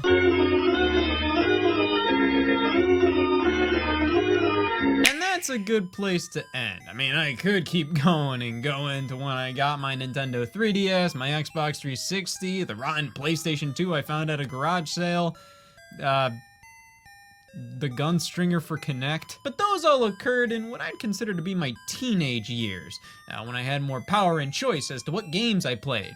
And while that freedom was pretty sweet, you just don't have the same memories and connections to those games as you did when you were playing pure garbage and didn't know it. My childhood game collection was not perfect whatsoever. If I knew what I did now, I could replace 90% of the games I owned. Not this one though, negative reinforcement. But even if I could replace them, I wouldn't. As lame as some of these games are, they helped form who I am today. They mean a lot to me, even if I did forget some of them, even if I'll never play them again. They remind me of a time where possibilities were endless, when I could look past the flaws of anything and still have a great time. Which is something that gets harder and harder to do with age. That's why your childhood is important. You can't take it for granted. And while we do all have to eventually grow up, it's okay to look back and reminisce sometimes. Think about what you liked back then, why you liked it, what made you happy, what you played all the time, because it can make you rediscover what makes you, you. That's why I'm proud of my childhood game collection. As stupid as these games could be, as basic as they were mine, much like my childhood itself. Everybody has different experiences. Just because I didn't play many Game of the Years or own much more than just Nintendo consoles and licensed E-rated games, well, if I regurgitated your childhood right back to you, that would be plagiarism. And boring, I mean, damn it. I just want to scream to the world, hey all, Scott here. Oh wow, are those Target exclusive Lowe's beans? Don't tell anyone, but Lowe's gets them from Dillard's. But I can only get these ones here. I knew I made the right decision coming here instead of urgent care. Me too. Say, got any more reasons to keep shopping here? Well, we can never sell sneakers for Xbox.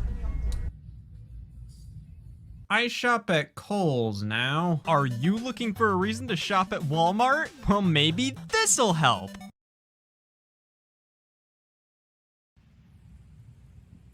The retailer exclusive, a funny little tactic used by many a company that's oftentimes beneficial to both parties. The store gets a unique item available nowhere else, forcing you to go there to buy it, while the company offering said product has somebody willing to sell their dog shit product. It's perfect! Well, it is until you realize you gotta go to GameStop. You gotta do what you gotta do. Some of the earliest examples of store exclusives can be traced all the way back to the SNES days at Blockbuster, the movie rental store everybody acts like they'd love for it to come back, but wouldn't go to it more than once if it did. Video games became a popular item to rent here, with many titles getting more traction this way compared to standard retail. So, maybe if you weren't optimistic on your game selling all too well, you can make a deal with Blockbuster, advertise it as a Blockbuster rental exclusive, and make more money that way. Oh, I found a nickel! Mr. Nuts. Damn it, such a wide breadth of titles exclusive to Blockbuster. Eek the Cat, and more. The most iconic ones, however, were the different versions of pre-existing games, like Final Fight Guy. See, the original SNES version of the arcade game Final Fight lacked the character Guy, so here in Final Fight Guy, you can play as Guy. This was originally a standard release in Japan, which is why over here, for its more limited run, it retains a lot of the Japanese box's style, proudly stating it's direct from Japan, alongside being a Blockbuster exclusive. This never made sense as a wide release over here, considering how it's the exact same game as Final Fight on SNES, just with one of the characters replaced with Guy. But as a store exclusive, why the hell not? Especially as a rental. You can just grab this for the weekend and discover what a guileless childhood isn't like. You also got Clay Fighter Tournament Edition as a Blockbuster exclusive, which wasn't really much more than a less glitchy, more accessible version of the original. Thank Christ less people could play it. But then we have the original titles, games you couldn't dream of picking up anywhere else. Mr. Nuts, Eek the Cat, and Ren and Stimpy Fire Dogs. Wait a second, weren't there 4 horsemen? These are genuinely some of the most who f***ing cares kind of games. It's no wonder why they were rental exclusives. Because who would buy them? Blockbuster had a few other games heavily linked to them in this era, though they weren't exclusive to them.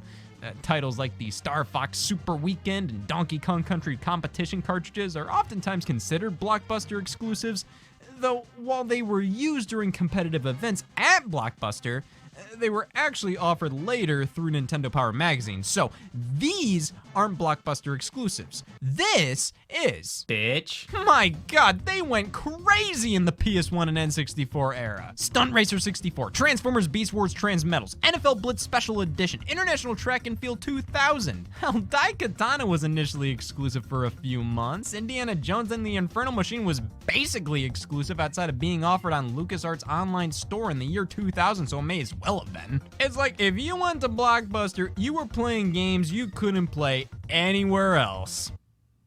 I'm going to Family Video. The biggest title here was definitely Clay Fighter Sculptor's Cut. Yep, the only way to play the definitive version of Clay Fighter 63 1/3 was through Blockbuster.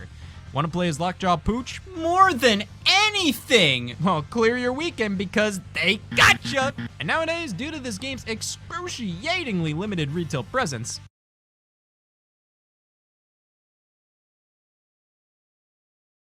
later down the line, we got Freestyle Street Soccer on GameCube and Xbox as an exclusive, and a handful of standalone expansion packs for Outlaw Golf and Volleyball. Wait, do you hear that? It's you giving a shit. Wait. There it is. Yeah, as early as we can go, I think we can already see the point of store exclusives here. Does this have market potential? Well, let's see. This was where already developed and produced games that nobody wanted came to die, with the faint hope somebody would consider renting them for a weekend. Indiana Jones and the Infernal Machine is probably the only game here I'd question. I feel like that would have done fine out in the real world, but no, instead, it's stuck here with the nosebleeds.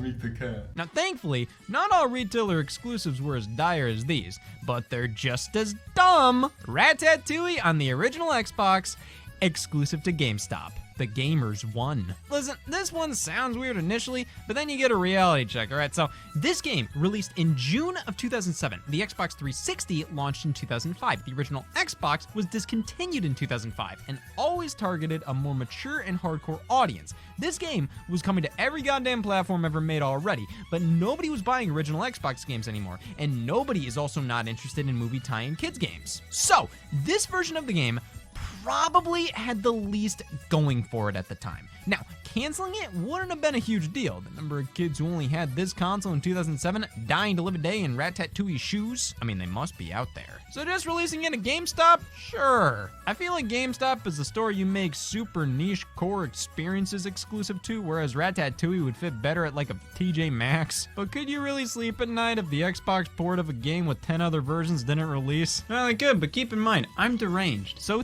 thank you, GameStop, for making sure I could buy Ratatouille for Xbox. Well, good, but keep in mind, I'm deranged. And GameStop really pulled through for us with this one. Wait, is that another game in need? GameStop, oh god, do your magic! Xenoblade Chronicles. This game had one hell of a road to launch here in North America. Originally, it was supposed to, with no caveats. It got a trailer at E3 2009 titled Monado, Beginning of the World. Then, exactly, not a damn peep. It launched in Japan in June of 2010, eventually released in Europe, fully translated to English a year later, all while Nintendo of America was busy elsewhere. Listen man, 2011 to 2012 was a rough era for the Wii. Sure, Skyward Sword and Kirby's Return to Dreamland release, that's great sweetie, please get this thing off my porch. Very light release schedule. It felt like a prime time for a critically acclaimed open world RPG to show its stuff. Wow, okay, 2 episodes in a row. That's great. So, how does the production work? Each day I record the intros of 10 Scott Wars episodes on OBS, and then I edit them on the software. This process happens daily and I dedicate about an hour of my day to it. What I'm trying to say is that as of writing this, I currently do not know how long the video is going to be. My guess is about 6 hours, which means over the course of the months, I'm watching this video grow longer and longer every day. At first, the growth was consistent with an increase increase of about a minute and a half, but now with episodes like these, the consistency has been completely fucked over. I reached the 20 minutes mark over the course of 19 days, and then the day right after, I'm at 55 minutes. Episode 138 marked the halfway point, and by then, the video was barely 11 minutes long. Based on those data, the video should have theoretically be 22 minutes long, a runtime that we passed over an hour ago. See you on the flip side. Prices on the secondhand market, thus took new stock they had, opened them up, and sold them used for $90 so they can make a far greater profit. Damn! And things were going so smoothly! Well, if you're gonna make a game exclusive anywhere, GameStop makes the most sense. Regardless of any funny business they pull, they're the video game store. Which is probably why they felt they had what it takes to release their own games. Introducing Game Trust Games, GameStop's publishing brand. Now, GameStop won't have to wait around for a Nintendo to throw them a bone with a game they don't want to take a risk on. They can lure in customers themselves with their own store exclusives. Must-have titles you can't buy anywhere else. This is the Game Trust lineup.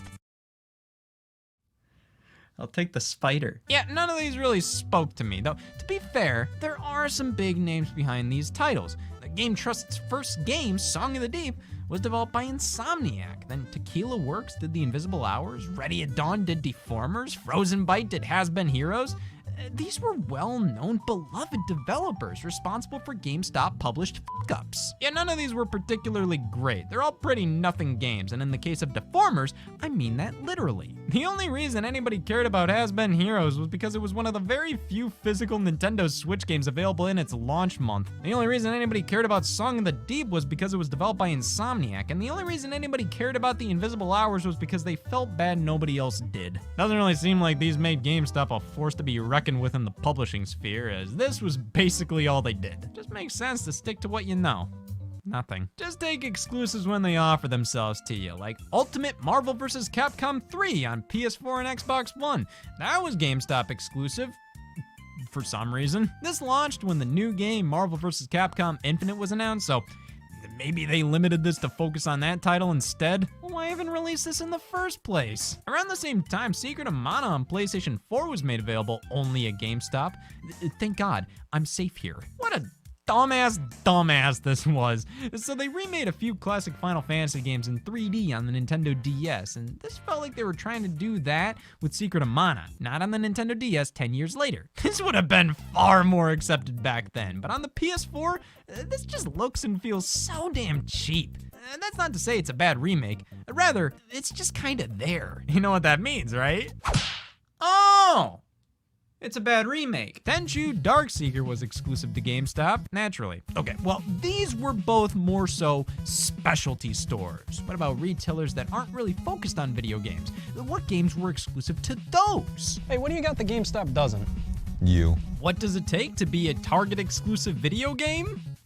The will to be. Why was Cars the video game on PC exclusive? Because we had to take dicks down a notch. This store easily has some of the most random games associated with it. Paws and Claws Pet Vet for Game Boy Advance, Let's Ride Friends Forever for Game Boy Advance, Enchanted Once Upon Andalasia for Game Boy Advance, High School Musical Livin' the Dream for Game Boy Advance. Never mind, a pattern is forming. Seems like around 2006 to 2008, Target struck some deals to offer kids games on aging platforms. You can see some of these have a Plays on DS sticker. And with many of these having Nintendo DS equivalents that were much more widely released, it's obvious they didn't want to take too much of a risk with the GBA versions. But Target will! Oh my god, you guys are offering a bullet for me? That's why the shirt's red. Then you have the more modern exclusives, such as Active Life Outdoor Challenge for Nintendo Switch, and of course, the SimCity preview disc. Not a demo for SimCity, no. It's a disc with trailers on it and a coupon. Might actually be better than the game. But we can't talk Target exclusives without mentioning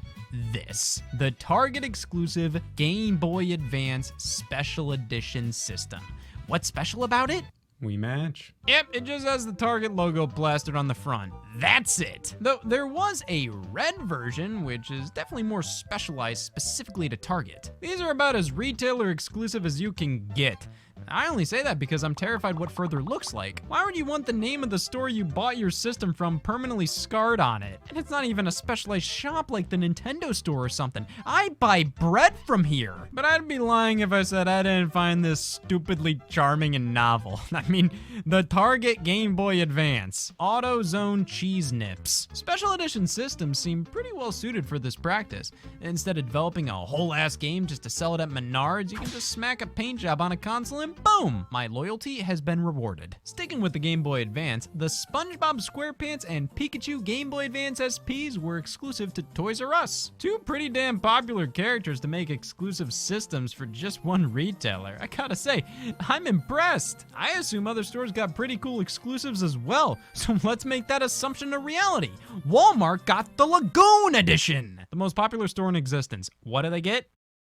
An advertisement for Toys R Us. Holy shit! The amount of Toys R Us exclusives is insane. The Pet Adoption Center, Bratz Babies, Baby Life, Fairyland Melody Magic, Cookie Shop, Moto Racer DS, Beyblade Metal Masters, Pets Horses Family. Now, Pets Horseshoe Ranch, you can buy that shit anywhere. DS games were churned out like butter. That's fast. So of course, while many of these were Toys R Us exclusive, they were cookie cutter, copy and paste type of games you could find a million alternatives for elsewhere.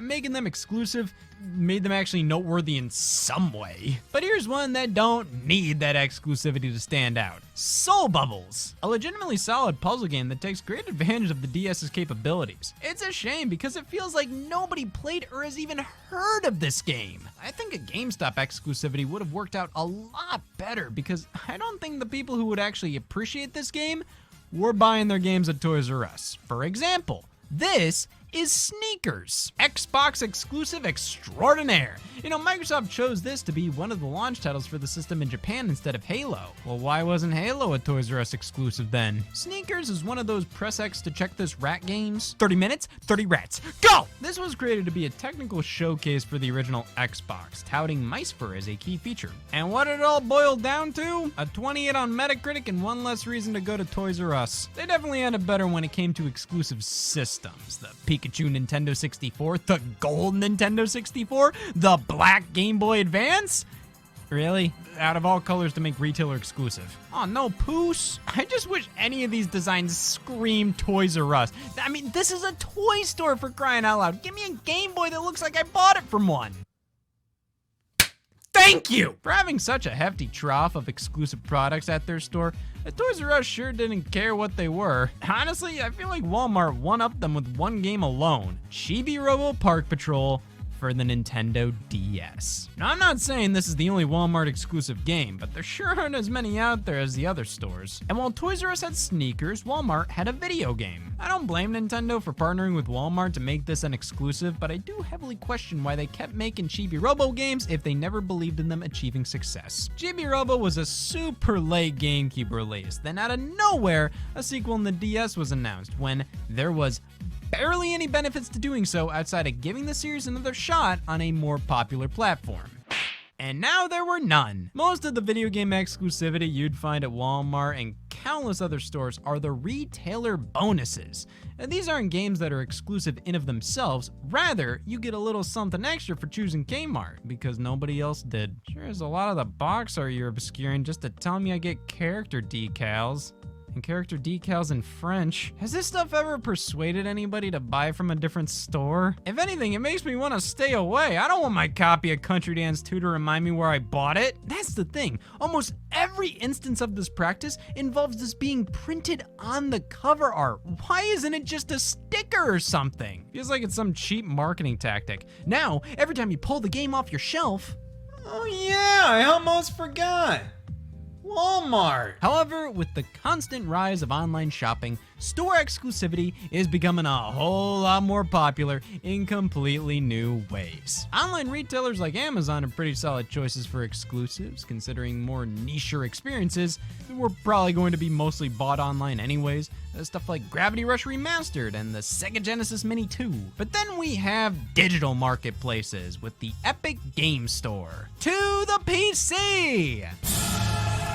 Pretty much every PC gamer has always used Steam to buy their digital games and access their libraries, but in comes the Epic Games Store with a lot of cash to give to every publisher to make their release at the very least a timed exclusive to their marketplace. Now, what does that mean for the consumer? Now you have to use different apps for different games. Is this some kind of atrocity? No, it's just kinda dumb. And even worse, it makes you feel like an idiot for complaining about it. Oh, I gotta use a different store to buy this game? What the hell was I just doing? To be fair, this is like going from one store with all the amenities and products you could ask for to a store this is just a worm. So it's completely understandable to be annoyed, but hey, it's good to have competition. Much like it's good to have a Whopper right about now. It isn't. But it brings us to the retailer exclusive to end all retailer exclusives, the Burger King games. Do these count? Well, I can buy things that aren't food at Burger King, and making this a retailer. Xbox games you could only get at BK for $3.99 a pop. A Big Bumpin', Pocket Bike Racer, and Sneaking. I gotta admit, this was always really cool. Honestly, one of the best fast food toy ideas of all time. A full-fledged Xbox game? Hell, one of 3! That's amazing! And then you play the games.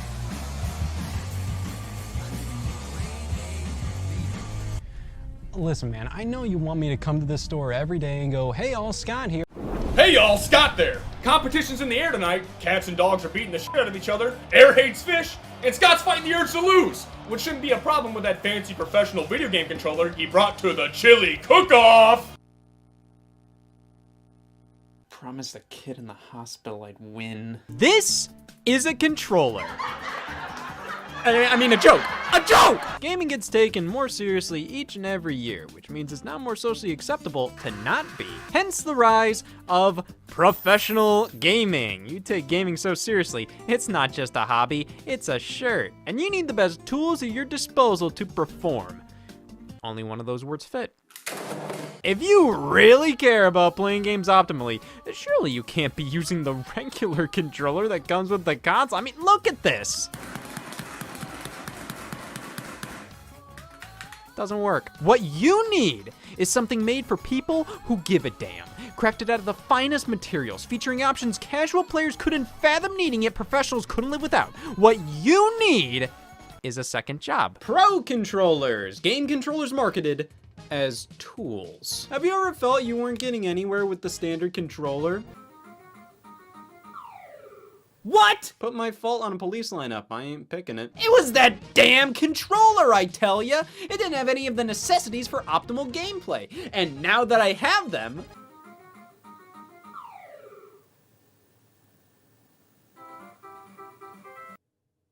this controller doesn't know when to quit! Now, you may think these professional controllers are more of a modern trend, though you'd be surprised to see how much they popped up back in the day. I mean, this was some serious shit. Here we have the Pro-Line trackball for Atari 2600 and 5200. Yeah, the trackball is for the experts. Throughout those early generations, anything straight out of the arcades was usually considered some pretty high-end stuff, which is probably why Atari labeled these trackballs as Pro-Line. They aren't for professionals, rather, they're of the same quality as the arcades. Okay, well now they are. It's obvious Atari didn't give a damn about their usage of the term pro, evident not only by the trackballs, but the Atari 7800 standard controller. This was dubbed the Atari Pro-Line joystick. To be fair, I've seen my plumber use one of these. Now, the system itself was called the Pro system. That's like calling me somebody who thinks that makes sense. I guess Atari was trying to stick out amongst the competition by asserting they're the ones for those serious about their purchases. I mean, which one would you buy? I'm not an idiot. It's pretty silly looking back at controllers from this era being labeled as such, considering what they were used to play. I want only the best quality controllers to play my games. The term pro was entirely a marketing gimmick with these, just to make me feel better about the choices that led me here. Though with the Nintendo Entertainment System, the professional-oriented controllers there made a bit more sense. Of course, the standard gamepad did the job, but I didn't want to do a job, I want to it. The NES Advantage. This behemoth promises the professional feel of real arcade play right on the box. Such a high damn standard. That is urine. And while I don't think this controller is anywhere close to actual arcade quality, it's a fun one to use and has its place. Though it does open a whole new can of worms with what's considered a pro feature. We have turbo buttons included, which replace the need to match A or B repeatedly. You can just hold these instead and fire to your heart's content. You are sterile. Man. Wow, you're using the turbo buttons instead of mashing? Doesn't seem like a very professional thing to do. It's just interesting to me when pro controllers include things to make games way easier. It almost seems like something that would be more suited for newcomers, yet they're for the experts. And you know what else the experts like? That's right, I don't know what they like. The slow-mo feature. It just pauses and unpauses the game. Sometimes this can actually create a slow motion effect, but other times, the pause button brings up a menu or something and it just makes me ask, this is stupid, with a question mark. No, don't get it twisted, I have a huge soft spot for this controller.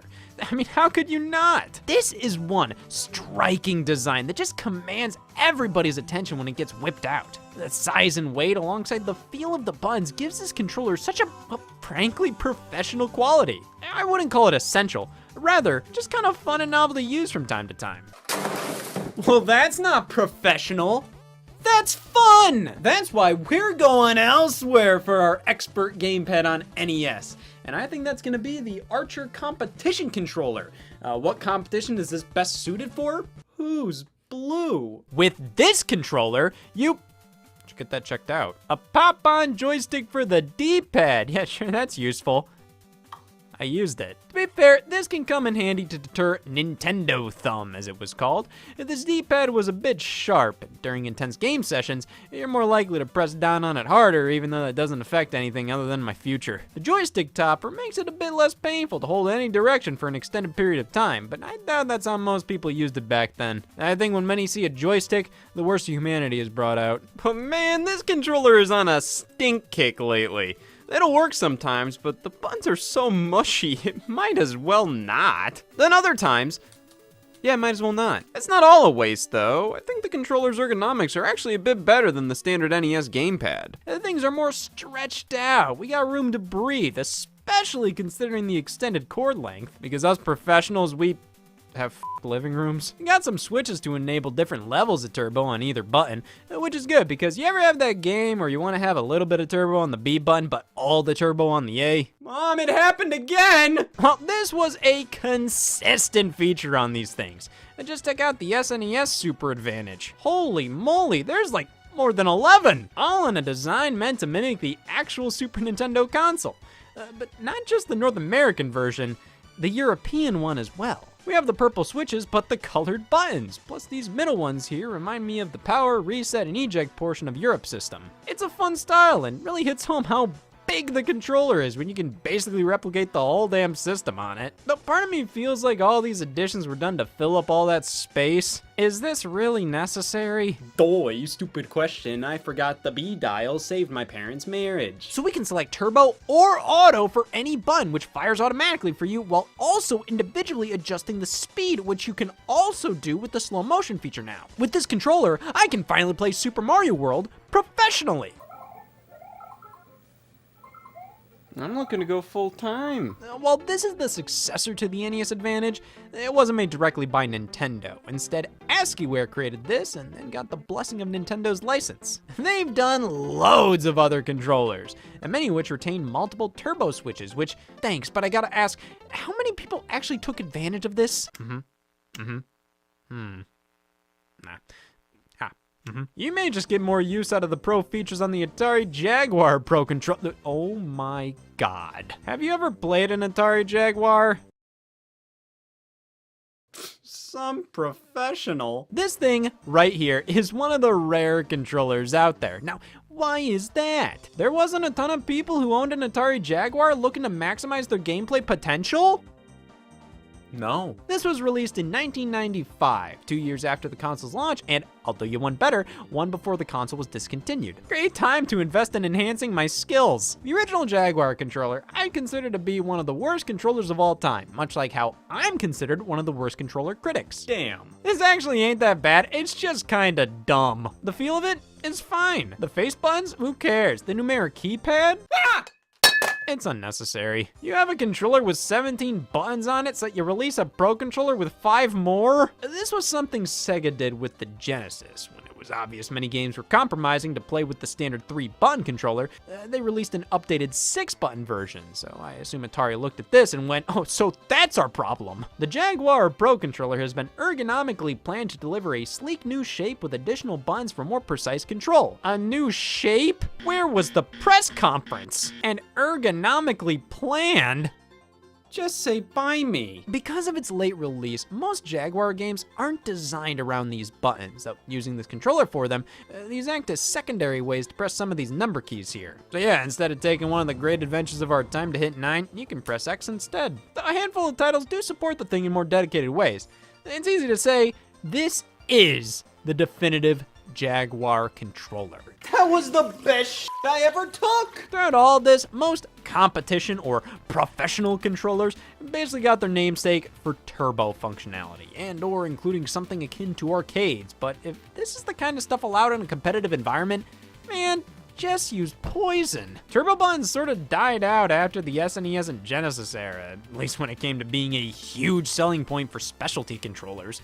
Mainly because the only titles I feel that these made sense for were shoot-em-ups, and by this point in gaming, there weren't nearly as many around, and when they were, they oftentimes had auto-fire baked into the game itself. For most other games, mashing the buttons quickly is a gameplay mechanic, like in a Mario Party minigame. If you just use a turbo button, well, that's no fun. Yeah, you can play these however you want, I don't care, but the entire point of a competitive game is to play by a set of rules, because if you don't, well, why the hell are you playing? Which brings us to more modern interpretations of the Pro Controller. Launching alongside the Wii in 2006 was the alternative gamepad, the Wii Classic Controller. Introducing such a striking new controller was pretty saucy at the time, so this was meant to not only play classic games on the Virtual Console, but offer a more traditional solution to controlling some new Wii titles. Problem was, this name ain't a lie, it's pretty much based entirely on the original Super Nintendo controller, with a few modern fixins like triggers. You know triggers, right? Those things that are like big anthills but have the applesauce in them instead? Okay, good, we're not on the same page, so these can't possibly piss you off. Instead of having triggers below the shoulder buttons, these are small little tic-tacs next to them. Meaning if you're playing Call of Duty with this controller, this is aim and this is shoot. Works for me. The thumbsticks are also pretty close together. I mean, my thumbs have done more than kiss with this controller. And the overall size and shape, it's just... He said Hail Scott there. ...for modern games.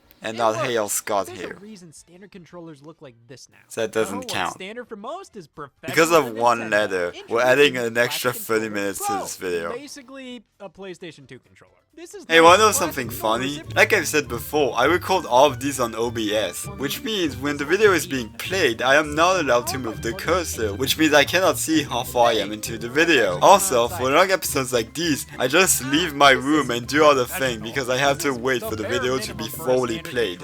With that being said, I do think these are good for what they are. The Classic Controller is great for retro. Also, for video I didn't even know it was gonna be a long one. I didn't check how long the video was, which means I don't even know when it's gonna end. And you might be thinking, why don't I just download the video instead of recording them on OBS? And today I say, you're right, I'll start doing that from now on. Oh, also, wow, 3 times in a row. This calls for a change of scenery. Lo and behold, popping any Need for Speed game for Wii in, you'll notice these take full advantage of the feature. Now, having analog triggers is like getting your roof retiled. You don't need it. The games that benefit the most from these are simulation racers, and how many did the Wii have? I got bored while answering and started to play Poke Park instead. Yeah, that's just not the kind of game you're gonna be playing on Wii in the first place, and on top of that, analog triggers aren't needed here. They're just kind of sensible. So, did you really lose anything of worth? Because even if you knew the Wii Classic Controller had analog triggers, I doubt you ever played a game that used them. But it's weird, because ever since the Classic Controller Pro, Nintendo's been vehemently against these types of triggers after including them on not only the Classic Controller, but the GameCube controller as well. In fact, they designed a whole ass game around them, Super Mario Sunshine. Then when they re-released it on systems without analog, they had to come up with some bullshit way to work around them. Why did they think they never need these again when they used them in the past and both of their competitors have them as a standard while they jam a damn IR camera in there? Like, that's more useful? While I like the class controllers, I can't help but feel they were wasted opportunities. Barely any of Nintendo's own titles used them outside of Mario Kart and Smash Bros., while many could have desperately used a more traditional control scheme. And with those analog triggers, it baffles me how you couldn't use this to play GameCube games through backwards compatibility. You can select the disc channel with the class controller to play GameCube games. You have all the buttons needed here. Most Wii titles that support one support the other. But no, you can't even use the GameCube controller to select the disc channel. I'm in hell. This is better than I expected. Well, Nintendo kept the professional's dream alive, moving into the Wii U era, keeping some of the branding, but all of the... Nope! If you're releasing a console with a controller like the Wii U's, you may be inclined to offer an alternative. Why? Unlike the class controllers, this is its own entity. It doesn't need no Wii remote tethered to it. This is an actual controller. But is it really pro-grade? Well, let's take a look at the features here. No motion control, no NFC reader, no IR blaster, no microphone, no camera. Wow! This is for professionals! I'm fucking miserable. Back during this era in gaming, when motion controls were being pushed as damn near useful, many people had become increasingly agitated at these things, thinking, that's not what gaming is, this is! I'm fucking miserable. It was easy to write anything off that used motion controls, though nowadays, I think we all know balance is the answer here. The motion controls can be unbelievably useful and improve a game tenfold, but we're talking good motion control. Then what does that make this? Because of the stigma, I don't blame Nintendo for making the Wii U Pro controller so damn limited. And plus, it kept the cost down to a cool mortgage payment. But due to this thing being just a controller with no bells or whistles, and the Wii U itself being way too reliant on the gamepad, it made the Wii U Pro controller way less practically useful than it deserved to be. So many games, for no reason, just don't support it. Or if they do, you sometimes have to use the gamepad for certain sections, like with a few stages in Super Mario 3D World and in some areas in Breath of the Wild. They require motion to complete puzzles. And on top of that, without the precision you get with gyro aiming, using a bow and arrow in that game is significantly worse with just the Pro controller. Sometimes you have to boot a game up with the gamepad, then swap over to the Pro controller. The most egregious example is Pokken Tournament. You need the gamepad to create a new save file.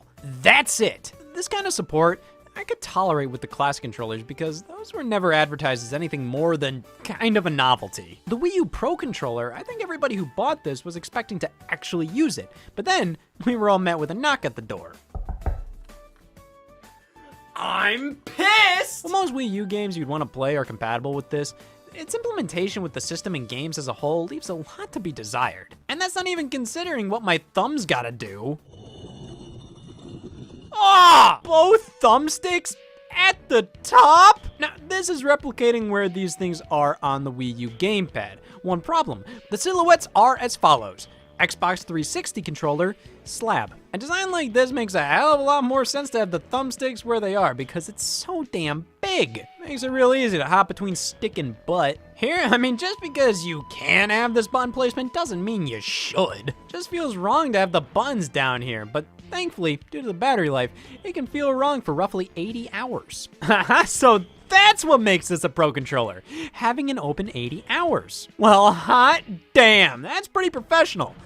Just like the lack of features, high price tag, and half-ass compatibility, can you tell I know what I'm doing? Thankfully, the next generation with the Nintendo Switch Pro controller solved almost all of my issues with its predecessor. Practically a one-to-one compatibility with the full library. You'll find a few titles that won't work with it, but they're mostly games that heavily use Wii Remote-like motion controls or features that wouldn't make sense with a more traditional gamepad. Motion controls, NFC support, a killer ergonomic design. This has everything needed to make for a worthwhile investment, rather than something I was constantly trying to find worth in. It has 40 hours of battery life, but I have 80 hours of free time. Outside of that blunder, the Nintendo Switch Pro controller is one of my favorite gamepads of all time. But one element may stop it from being considered truly professional. Hit up on the D-pad. Okay. Most of Nintendo's D-pads have a ball underneath to ensure you're only pressing one direction at a time, including horizontals. And it's not that the Switch Pro controller doesn't have this, it just doesn't feel like it. You can press the whole damn thing down and all directions will fire off. Meaning this is the sloppiest D-pad they've ever made. It's damn easy to hit right, but guess what? The D-pad reads it as down right, or hell, even straight up down depending on how you press it. Pretty wild how you can't win with either Switch controller. On the Joy-Con, you have the harshest, lamest buttons to press for your D-pad. But hey, at least there's no way it can misread the direction like the Pro controller. In most cases, I'd rather just use the thumbstick for games I'd usually prefer a D-pad in.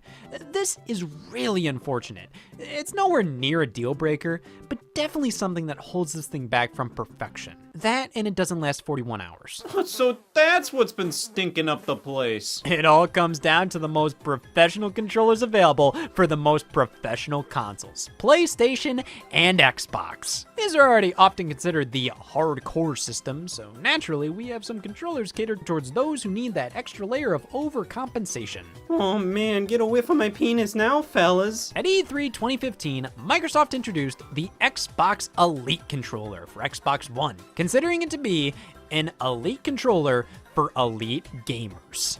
So then this must be the skunk-ass controller for the skunk-ass gamers. Elite's been the Xbox brand's go-to word for something that's ultimate or professional, like the Xbox 360 Elite, featuring the biggest hard drive and usually some packing games. My is a Titan. So naming a controller designed for hardcore players it just makes sense, especially when we take a look at the feature set. Complete customization, interchangeable magnetic thumbsticks, D-pads, optional back paddles, hair trigger locks, a price tag of $149.99, a Scott making poor financial decisions, a Scott without money, a Scott with an elite controller though. Yep, this thing was meant for the people who cared about all these extra features enough to warrant blowing 150 big boys on a damn video game controller.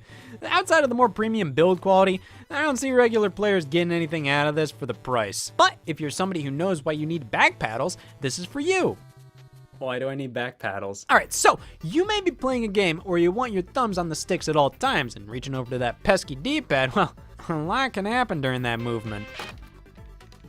I was just elected senator! You can map whatever buttons to these, making it so then you can easily access anything while keeping your thumbsticks warm. I can definitely see the value in these. They add functionality to make high-level play more fluid without feeling like you're cheating. I don't really think many games are designed around the concept that your thumb leaves a stick to hit the X button, so these are an excellent pro feature. And hey, if you don't like them here, you can flick them out at a moment's notice thanks to some magnets at play, which is also the case for the thumbsticks and D-pads. Xbox D-pads respect tradition. This sucks. So to have this one continue that is admirable. Yeah, no matter how many times Xbox controllers try out new D-pads, they always range from deplorable to not the greatest. We have two designs we can use on the Elite. This one that's pretty much the same as the standard Xbox One controller, and this one that's more soap dish than anything. This is integral for fighting games, where you need fast movement from one direction to another while inputting every direction in between. However, for any other game, this is sort of stinky. But to be fair,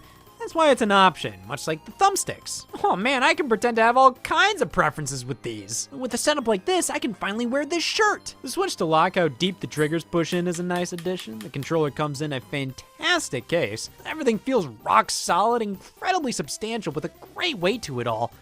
This was easily the best controller Microsoft had ever created. And at that price, it reached the bare minimum of what it needed to do. But it ain't perfect. For one, I think it's still wild how insistent Microsoft is on not making a rechargeable battery the standard with Xbox controllers. This thing even comes bundled with a USB cable, so you can plug it in and use it as a wired controller. But you can't charge it without forking over more money for a play and charge kit.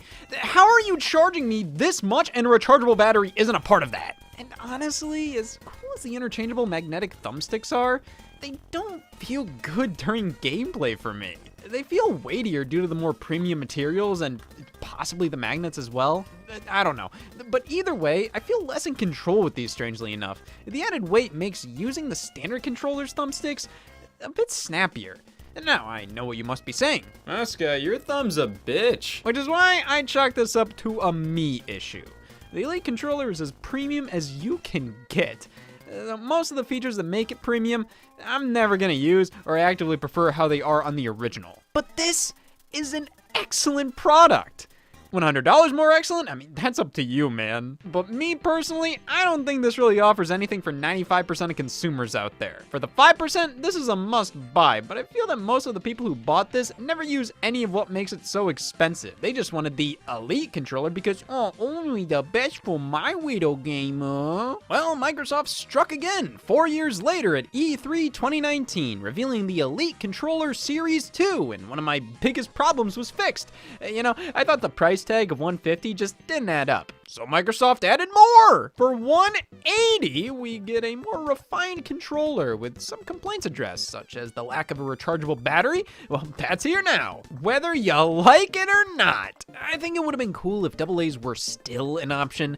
I know I complained about using them with the Series 1, but I've always appreciated how, while it is annoying you have to buy a battery pack separately, you can choose one or the other. But here with the Series 2, it's rechargeable and only rechargeable. They did what I asked. Those bastards. We can now adjust the tension of the thumbsticks. I barely notice a difference. I'm not saying this feature doesn't work. Rather, I'm not the target for it. Another level for the hair trigger locks, a new rubberized grip that feels very nice, a third button configuration preset you can swap between, Bluetooth connectivity.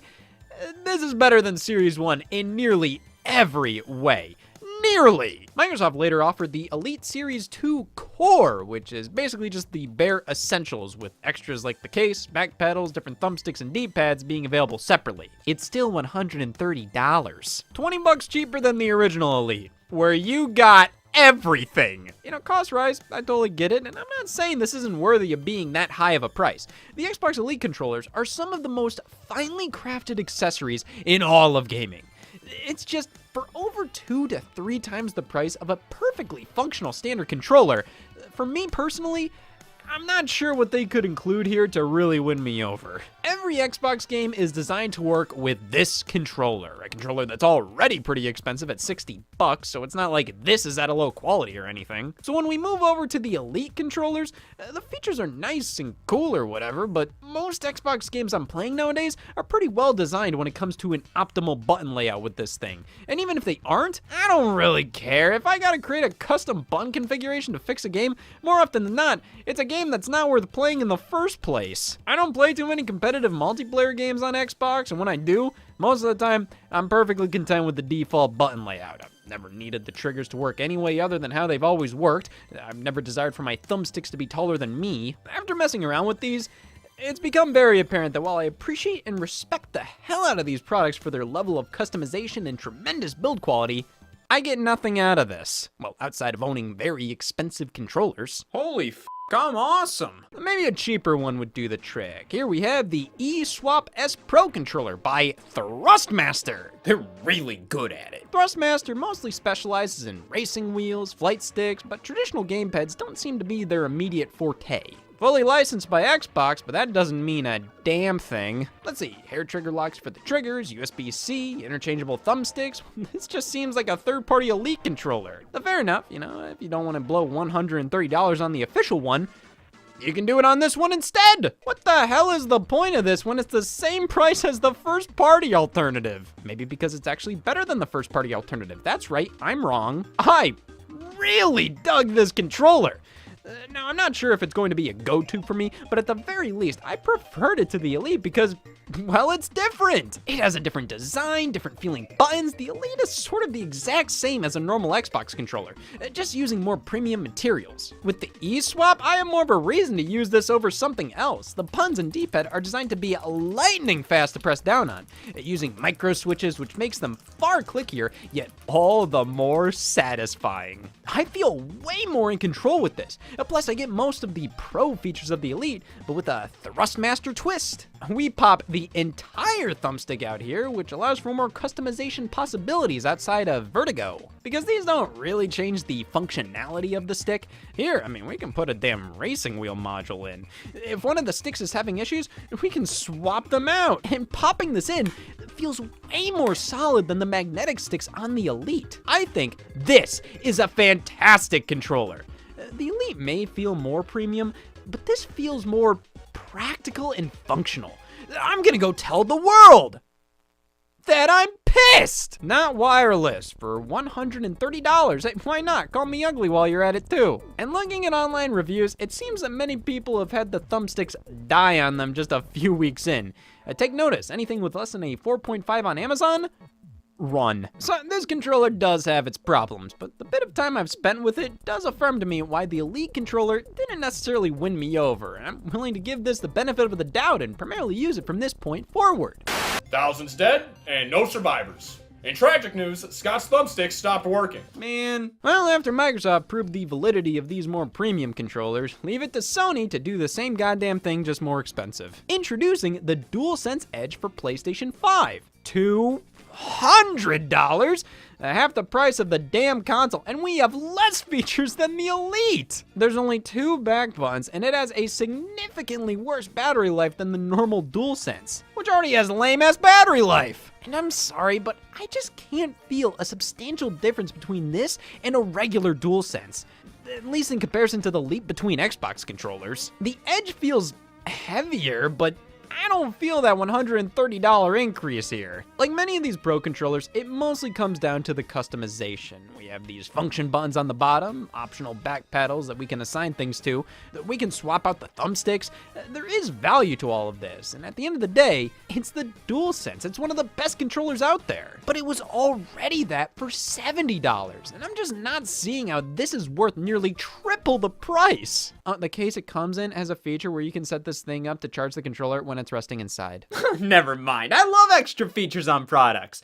For example, in addition to everything else, I could choke to death on this if I wanted to. Don't get it twisted, this is a very high quality controller, but it's also the most overpriced of the bunch I've seen here. $200 for worse battery life than bad battery life? Only a professional would know how to cope with that. Yeah, I gotta be honest, as nice as these controllers are, as much as I do like them and see their usefulness, they're only really worth it if you're able to squeak out professional gameplay with a normal controller, which at that point, the ability to perform isn't coming from the Pro controller, it was in you all along. I think I learned my lesson. Scott has re-entered the chili cook-off, and this time with no professional video game controller in sight. All he needs is a regular one. Hey y'all, Scott here. Hey y'all, Scott here. Hey y'all, Scott here. All right, so here's our trick-or-treat route. We start here and go to Target and buy candy. And I did find a loophole where I can give you candy for free if you hold me at gunpoint. Well, it's not really free if we have to buy the gun. Yeah, plus the embarrassment of armed robbery. Guys, just admit it. We're too old to be trick-or-treating. I'm not 41 anymore. Yeah, plus all these health initiatives are really taking the fun out of trick-or-treating. Like, they're including apples with my razor blades now. Oh, come on, guys. Where's your holiday spirit? Arbor Day. So what, we're too old for Halloween now? Scott, I don't need Snickers. I need to get my prostate checked. Listen, I think we all have different ideas how Halloween should be spent. Why don't we just figure out a compromise? I have a better idea. Kill me, because that'll be quicker than what a lifetime of sugar will do. Am I spending Halloween wrong? Do I not know how to properly act on August 92nd? Well, how could I be? I'm celebrating what makes the holiday at its core. Candy. And if they don't believe that, who cares? It's their loss. They'll just have to experience Halloween without Twizzlers, Nicorette, Blue Chew. They'd have to anyways because I ate them all. But candy appreciation can go far further than farther, evident by all the merchandise. Golly, you know what I love more than the thought of chewing a Twix? Being chewed as one. And video games allow us to see what life is like in some of our favorite candy's shoes. It's the scariest time of year. Halloween is here, and better yet, an excuse. I just want to eat chocolate bars and say the word Dracula. Can't go wrong with a standard Hershey's bar. This was my favorite back in the day. There I am. Memories. I can still get behind them nowadays, but only via leaked footage. This is baseline chocolate. There ain't nothing special about this unless there's peanuts jammed in it. But I was a picky eater back then. See? I found peanuts and almonds to be invasive, ruining the purity of my chocolate, the scariest thing on Halloween. Oh, well, they make things more interesting. Yeah, so does having wet mice in your bed. Regular M&Ms versus peanut M&Ms? More like regular M&Ms versus go f*** yourself. Oh, God, yeah, I'm already pissed off. But you know what? Maybe I need to get more comfortable around these things in order to accept a peanut up their ass. Well, what better way to do that than try out the huge lineup of M&M's video games? My lord, this is insane! There's so many more than some of the biggest gaming franchises. What does M&M's and Xenoblade Chronicles have in common? Nothing, because M&M's has 2 more games. I think the mascots have something to do with that. Most candies out there don't have them. M&M's, on the other hand, not only do we have mascots, they all have their own shtick, like the smartass and the sexy one. So crafting a game out of these is surely easier than Sugar Daddies. I was just informed it isn't. So what are you supposed to be? Oh, I'm a liar. Me too. Vampires. I'm going as if the Wolfman was going as me. I'm trying to go as an adult, but I need more time. Well, if we're all gonna be adults this Halloween, we gotta lay down a couple of ground rules. Rule number 1, no rules. Rule number 2, no candy. But what if I'm giving up not Swedish fish for Lent? Improvise! Now that's maturity! If you keep this up, we'll be miserable in no time! Oh man, this is so awesome! I'm like a kid in a candy store. Get the out. The first M&M's game released was The Lost Formulas on PC in the year 2000, though it got a version on PlayStation a year later titled M&M's Shell Shocked. Yep, PTSD. The M&M's minis have turned the candy factory into a madhouse, and it's up to the M&M's with feet to save the day. Now, let me ask you a question. What's your biggest problem with Crash Bandicoot? A, can't eat him. B, melts in my hand, not in my mouth. C, he's not an M&M. Whatever your answer is, we're safe here. Yeah, this is a direct clone of the Crash games on PS1 in every way.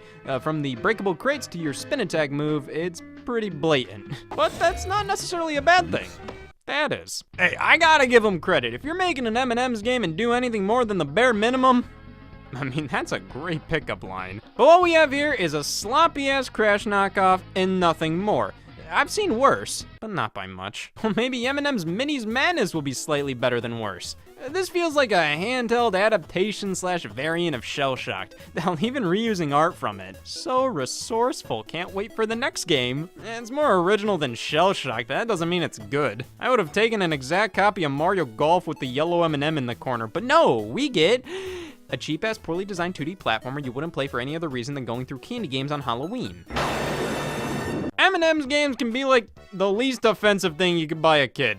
Can be. It's like, you don't know what the kid likes, get them a candy-themed video game. I don't know, they must like candy, right? And something like this will suffice. The kid will play it, but when I play this game, I just get this lingering feeling. Mom and I aren't very close. These games are just whatever. I mean, they aren't good, but like, they're games based on chocolate. If a color popped up on screen, I consider that to be a miracle. But see, these were laying the foundation for M&M's games to follow. Over on the Game Boy Advance, we got 2 more titles, M&M's Blast and M&M's Breakout. Now, what does the next generation of handheld gaming mean for my 2 M's? A Mario Party clone and a reskin of some puzzle game from 2003. I might convert. A puzzle game is probably the most sound genre for the M&M's. Like, look at this. Nope, now there's 2. You did math. And Breakout is a completely competent M&M's puzzle game. But that's only because it's not an M&M's puzzle game. Now, outside of the plot, we have to stop Mr. Runch because according to the M&M's wiki, he has evil alignment, and what's even scarier is the impending announcement of his appearance. M&M's Blast is a cobbled together Mario Party ripoff, but damn it, it does the job of a licensed candy game for kids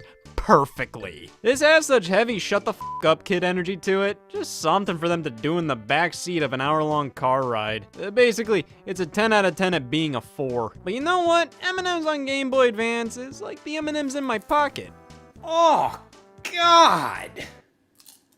A very playable slop.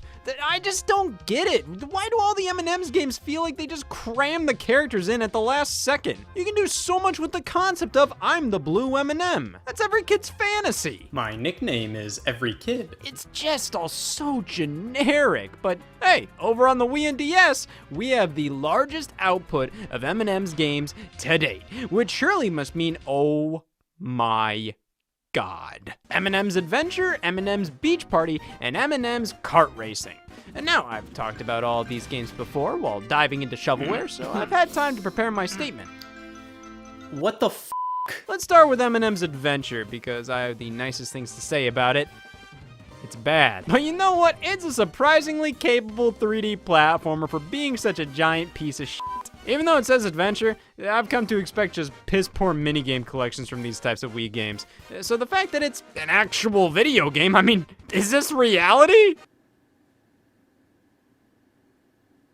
Yup. M&M's Beach Party. This finally answers the question of what happens when you get sand on my M&Ms? This game. And finally, there's M&M's Kart Racing. This was not the ideal era for those who just wanted to do everyday things as the blue M&M. Go-karts, skee-ball.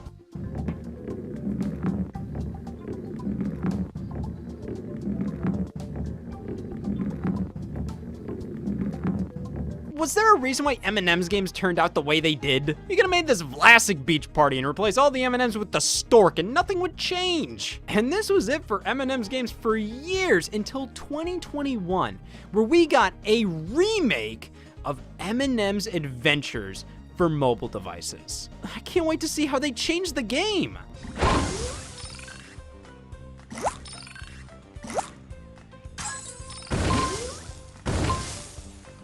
Oh wow, they changed the music.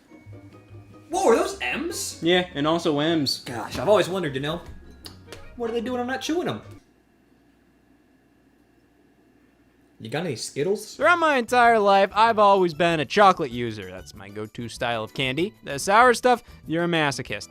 Gummies, you're taking part in a science experiment. Now, fruity junk, though, I was always a bit more open to that. I mean, how could you resist the fruit Tootsie Rolls? Okay, well, there's one way. But Starburst, Airheads, Laffy Taffy, all great stuff, though it always came back to the Skittles. I always enjoyed a Skittle or two, but what I really loved was Skittles gum. That's right, I loved Skittles so much I never wanted to swallow. So I think a video game based on the candy would be perfect for somebody like myself.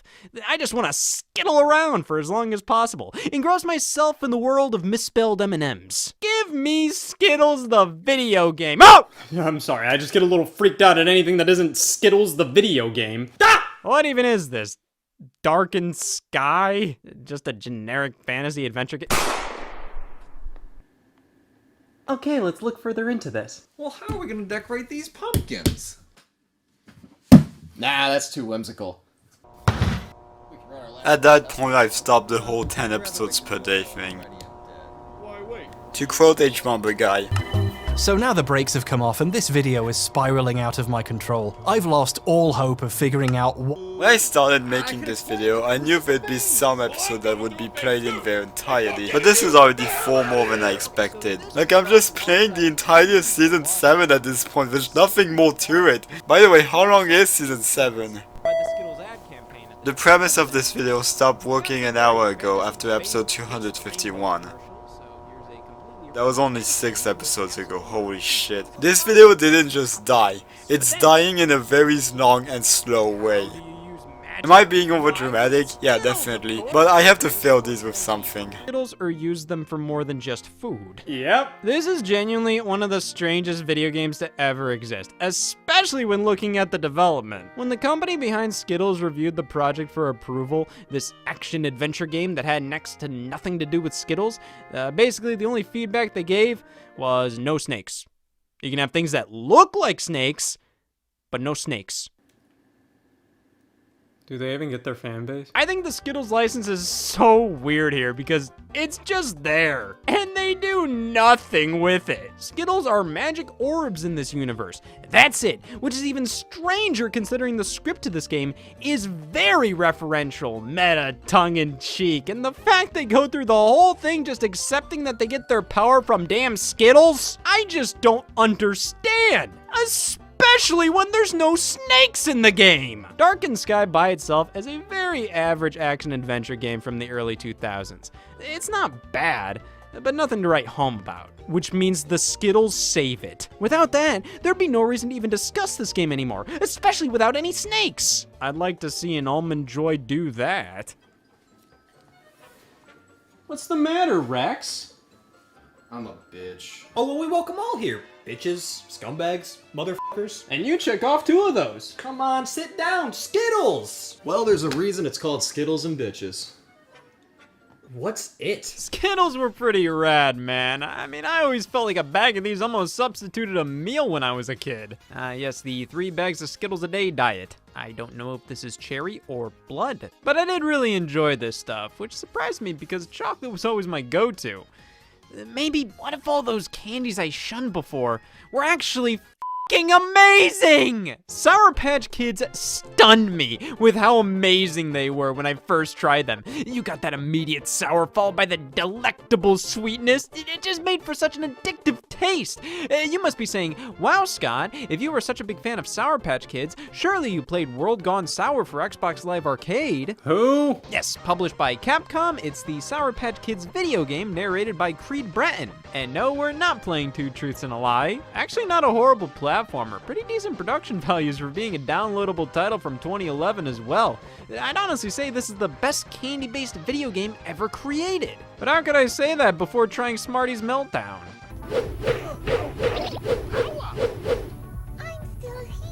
I can see the future! This is a European-only release, evident by the fact the Smarties in this game are actually edible. Yeah, you ever see the difference between Smarties in Ohio and Smarties in countries they know what Smarties should be like in? What would you rather have? A bigger, softer M&M?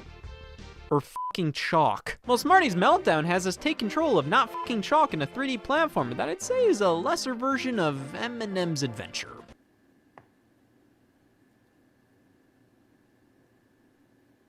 This feels so pathetic, man.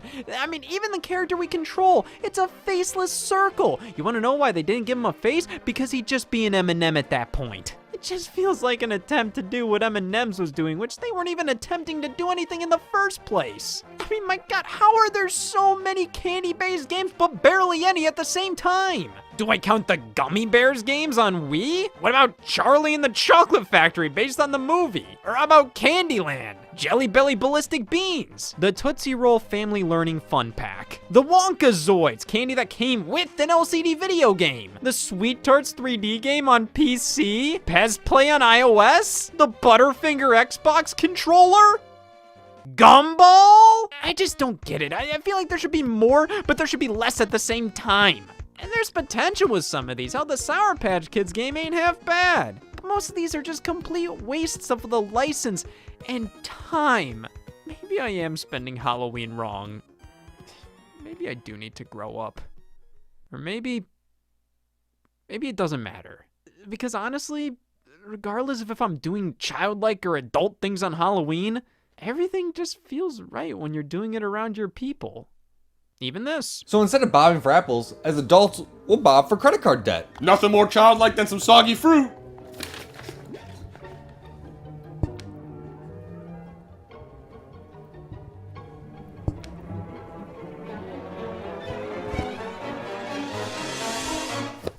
Soggy fruit! You're no adult! I can't believe I thought I could have authentic adult-only experience with you this Halloween. Enjoy your credit card debt, minor.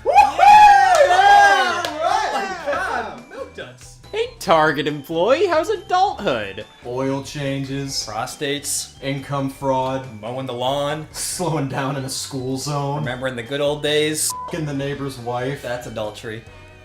Knowing what adultery is. Wait, that's adulthood? I just want to spend Halloween correctly. Well, it turns out you were. There's no right way to spend Halloween correctly. But if there was, I think we're doing it right now.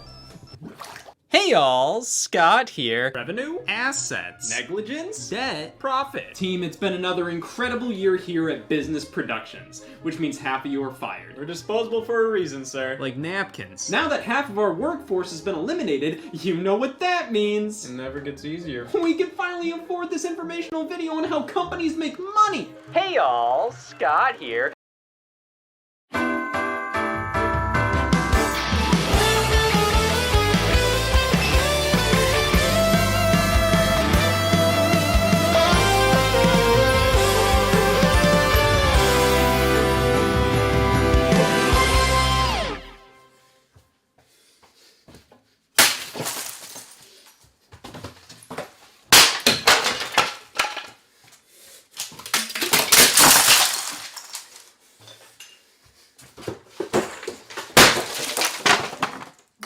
When is it? My calendar's on the fritz! Looks like I'm gonna need a new one, but budget's been tight. Without a calendar, I'll never know what date the 4th of July is. April Fool's Day, New Year's, and with Christmas coming soon, the last thing I need is to not know Christmas is coming soon. Wait, that's it! I'll ask for a calendar for Christmas! Which is great because even if I had money, I hate supporting the word Wednesday. But you see, gift giving during Christmas is all a mind game. If you want to get what you want to get, you gotta make sure the gift you give to the gift giver has that gift and giveability written all over it. That's a given. What's more givable than a gift that gives off that thoughtful gift guff? Yeah, something considerate, something homemade, something from in here! That's a start. I am gonna put creativity and a personal touch into my friends' Christmas gifts because I'm selfish. I'm gonna need some help crafting these presents, so I'll call my banker. He's so handy, he makes his own money. Jail. Thanks for taking the time to do this. I can't imagine how busy incarceration must be. There's no limit to what a banker will do for their bankee.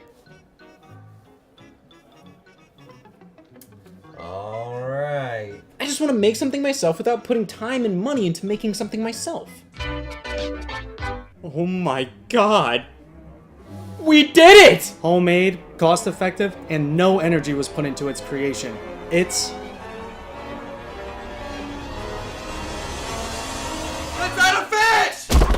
Type in video game console on Amazon. Scroll past the first 100 results. Oh, there's the PlayStation 5. But see, there's a reason it's buried underneath so many other options. They're doing you a favor. 777 classic games? That many exist? And for only $28, oh, plus a coupon, you can't beat that. I stand corrected, but you can't deny how impressive it is they didn't stop at 76. So tell me, why would you buy a PlayStation 5 compared to this?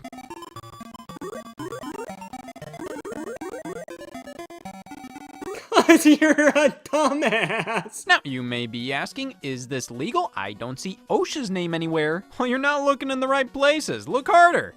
Harder. Please don't tell anybody. Yeah, there's only one way a deal can be this good, and that's if it's illegal. They didn't get permission to put any of these games on here. Who's they? Looking all over the box, there's not a single company name, but there's multiple product ones. What the hell do I call this? 777 built-in classic games? Entertainment system? Mini PC game? Mini TV game anniversary edition? The Machine? To get on the government's good side, I'll stick to Lincoln. Hey, is that illegal? No, it's Lincoln. Oh, love that guy. So Lincoln is obviously based on the NES Classic Edition, though instead of getting HDMI out, we get Krusty. The controller port is the same as a Sega Genesis or Atari 2600. The controllers themselves are replicas of standard NES gamepads, except now with 2 extra buttons, well, that puts it above so many other things. Now, going through the menu, we have loads of stone cold classics, like Super Mario Brothers and Angry Birds.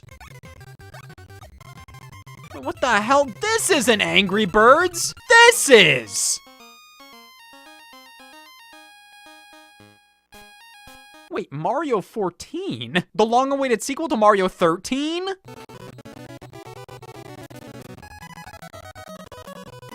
Wait, this is fake! This isn't an actual sequel to Mario 13! What is this? Fucking genius! Somebody took a pre-existing game, in this case Kid Nicky 3 from the Famicom, replaced some graphics with Mario stuff, and boom! To the unknowing consumer, you have another Mario game. And to the unknowing consumer, Lincoln got permission to put it on here. This is what we call a bootleg. And this is a bootleg of a bootleg. Hey, if you're selling something, somebody's gonna try and find a way to get it for cheaper or free, or they may try to capitalize on the success of the product. But instead of going through the actual process of talking to companies, getting all the correct licenses, blah, blah, blah, enough f***ing around. Nintendo can't stop us from making our own Donkey Kong. Do a bit of research and you can totally make your own cartridge shell and figure out how to put your game in there and voila! It's like printing your own money. Well damn, why don't I just do that? You'll find so many bootleg games like this on the Famicom, the Japanese version of the NES. Take, for example, Somari.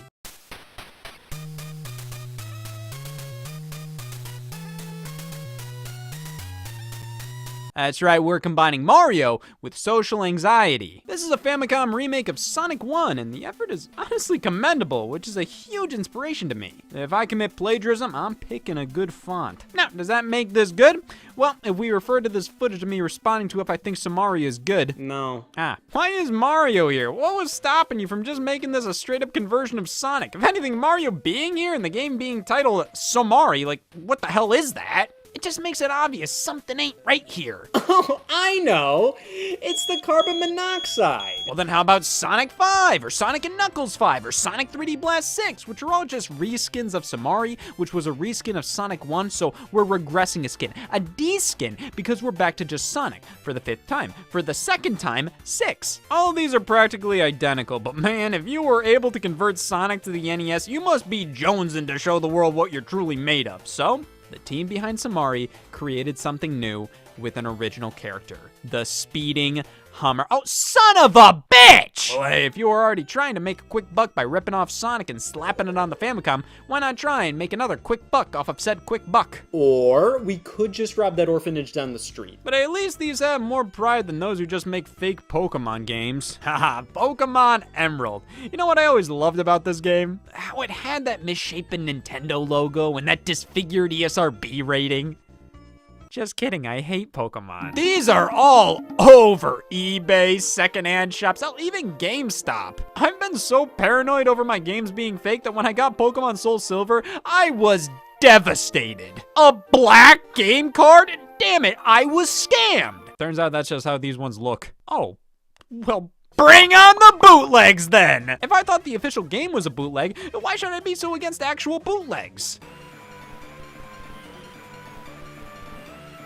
Because I'll never live up to that. Pokemon Quartz, a hack of Pokemon Ruby. 83% recycled? What, the box or the game? You know, this could definitely pass off as legitimate. I said could. What the hell happened here? Well, there's only one way to find out. But before we do, how does this game get the ESRB and Nintendo logo right, but this one doesn't? Because when you're just trying to copy the entire product, it's more work to get these wrong. Yep, it's literally a fan hack stolen by bootleggers and put on a cartridge. Say what you will about the Samari developers, but they made what they stole. Man, you know what? I can't go through with this. That making bootleg games to give as gifts to get a calendar because I have no money of my own. Maybe I should just rob that liquor store. Gosh, I hate people who do illegal things.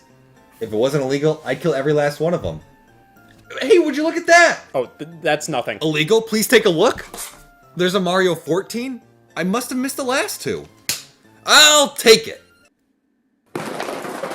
Gosh, would you look at that? All these bootlegs, and yet no shame. Lincoln's got me in the mood for more systems like this on Amazon. So here we have, oh okay, that's just the same. Next up, yep, okay, and finally, you've got to be fucking kidding me. Well, maybe we have to try a different form factor. This right here is the Bookshelf Retro TV. It includes 308 nostalgia games, which let you back to happy time. And that's right, it's got Pooh-Yan, bitch. Let's be honest here. This is an incredible novelty. I mean, a mini television set with built-in games? That's so cool! This really brings me back. Remember when I'd sit in front of this puppy for hours playing the crocodile from Where's My Water? Strangely, it doesn't have all the Marios here. They have Mario 1, 6, and 9. Oh, no, 8. There are all these fan-made hacks included and multiple reskins of the same game, plus all these bitch-simple minigames like breaststroke. Have you ever seen a 100-meter breast? Well, how about FIFA 2006? Or, nah, how about a different sports game? You know what? Even with the wacky game selection, check the synonym on that, this is a damn cute device. Can even output to another TV if you needed a reason to hate this. Oh god, this is fucking nasty. The original display ain't much better, but at least it's so small. I mean, what is it gonna do? Have god-awful viewing angles and screen tearing? Yeah, that would suck, wouldn't it? In the end, would I recommend this?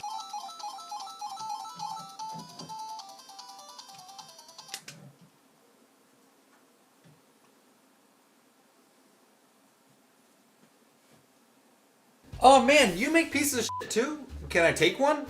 Plant these around, have the warden think the inmates are regular. Oh man, these can work as gifts. Before I know it, I'll get my calendar, I'll know what time of the year it is, and I can finally get rid of that sundial. Next best thing to a calendar, my ass. Damn thing doesn't work. But why stop there? I hate run-on sentences. Think about the big picture. If there's a demand for these things, you can sell them. You wouldn't have to worry about getting a calendar as a gift. You could just buy one. Hell, as many calendars as you want. So, what do you guys think? Scott, boots go on your feet. I'm not making no boots for legs. That's unnatural. Yeah, like drug trafficking. Leave the traffic to the cars. No, guys, listen. We have an opportunity to clean house here. Millions of people are looking to buy video games. So let's give them what they want. You know what they say, M spelled backwards is me.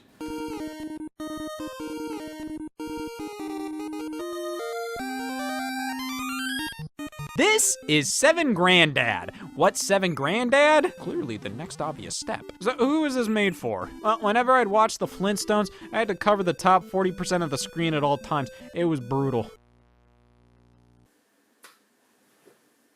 Finally, you take the best elements from both characters, Mario's lips and not Fred's fucking face, and you create this definitive ultra character, in the 7th of his kind, no less. But that's not all this one does. Check this out.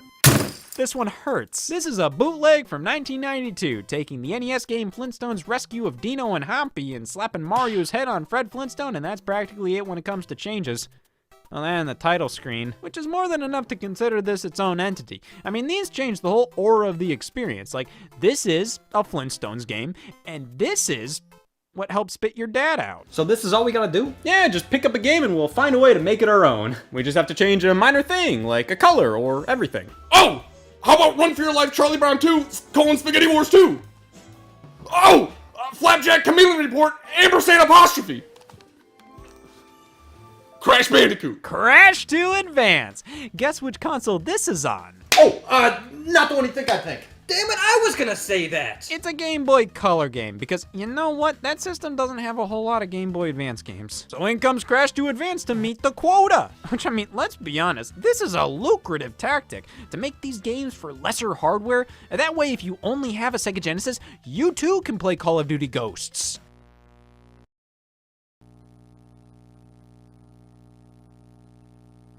See, when you're not looking at it, it's practically the same game. Well, take a look at this one. Super Mario World on the Famicom, which, honestly, this is damn impressive. But what is impressive at that point? This isn't very ideal to play at all. The physics are all whacked out, numerous elements have been swapped out with others, so the level design isn't that coherent. And of course, all the glitches and sprite flickering makes this a chore to get through as an actual game. But for those who are looking for the perfect gift for the kids who will play with damn near anything, toothpaste. Here we have a 4-in-1 featuring Kart Fighter. It's Street Fighter 2 featuring characters from Mario Kart. So Mario, oh my god, it's those fuckers from Mario Party 5! Okay, so once again, kinda garbage, but oddly high effort for a bootleg. In fact, I consider all of these to be that, and as it turns out, they're all made by the same developer, Hummer Team. And for the most part, I'd say their output features some of the higher quality bootlegs released throughout the 90s and early 2000s. Which isn't saying much. Mario Rider. Damn, you tell me I could make this? You think you can? Well, at least I knew about this one. Alright, what's the next games you guys want to try and bootleg? You know, animating those little segments really slows down the production of this video, which is stupid because no one's even gonna watch them, since my convenient ass is gonna put timestamp in the description to skip the long episodes. I'm gonna be honest, I'm banking really hard on the long video roulette enthusiasm to watch these. Which, by the way, hello /Poland crew. If you're here, can you watch those videos please? I made both of them. Jesus, look at all these games! You know what, just so I know, type mushroom in the comment if you're watching this. Everybody just buy games like these. They're right there! Amazon has loads of these things. You may expect better morals from one of the biggest retailers in the world. But why would you do that? Especially when I got all those game consoles from them. Like this handheld. Or this handheld. Or this handheld. Damn, look at this one. Using the design of a PlayStation controller, but instead of thumbsticks, we have speakers. Oh, actually, speaker. The right one is just a singular power light. Damn, that's taking all the gumption in the room. These are always advertised as having hundreds, sometimes thousands of games in one. But how likely is that truly? Look, we got Spar and we got Star. Well, Spar is urban champion with, I don't know, giraffes. And you're probably saying, Scott, have you ever seen a giraffe before? Well, ask the developer that, because these are some bad-looking giraffes. Look, we also have regular urban champion here, but I guess 519 in one doesn't have that wow factor. But what about the game Star? So, this sounds like a remix of the Popeye NES title screen. Then it goes into music from Punch-Out, which is then remixed to sound like Star Wars. That's called being resourceful, like this! Can't let that ear go to waste! Good point. Can we bootleg this? Name your favorite movie. Ghostbusters Frozen Empire. Or Dougal. Happy Feet. But only when the lizard's on screen. Anything! Give me a couple shapes on screen, maybe a funny f***ing rat. Ice Age 4. Wouldn't you love a video game based on it? Yeah, well, that's 1 point for bootlegs. There was no Despicable Me 2 game otherwise. Oh man, Return of the King! Just in case I don't want Return of the King. Or Return of the King. It's good to have options, especially on Game Boy Advance. See, I can get the actual game, and maybe a bootleg of the actual game, or a bootleg in every sense of the word. And hey, why the hell not? Throw the Sega Genesis bootleg in the running as well. So many options. All these games have to do is pass the title test, alright? It doesn't matter what they look or play like. You tell a kid this is Kung Fu Panda 2, and they will make any excuse in their head to validate that. Damn, Avatar? Oh yeah! This continues the tradition of the protagonist of Avatar having fingers. Toy Story?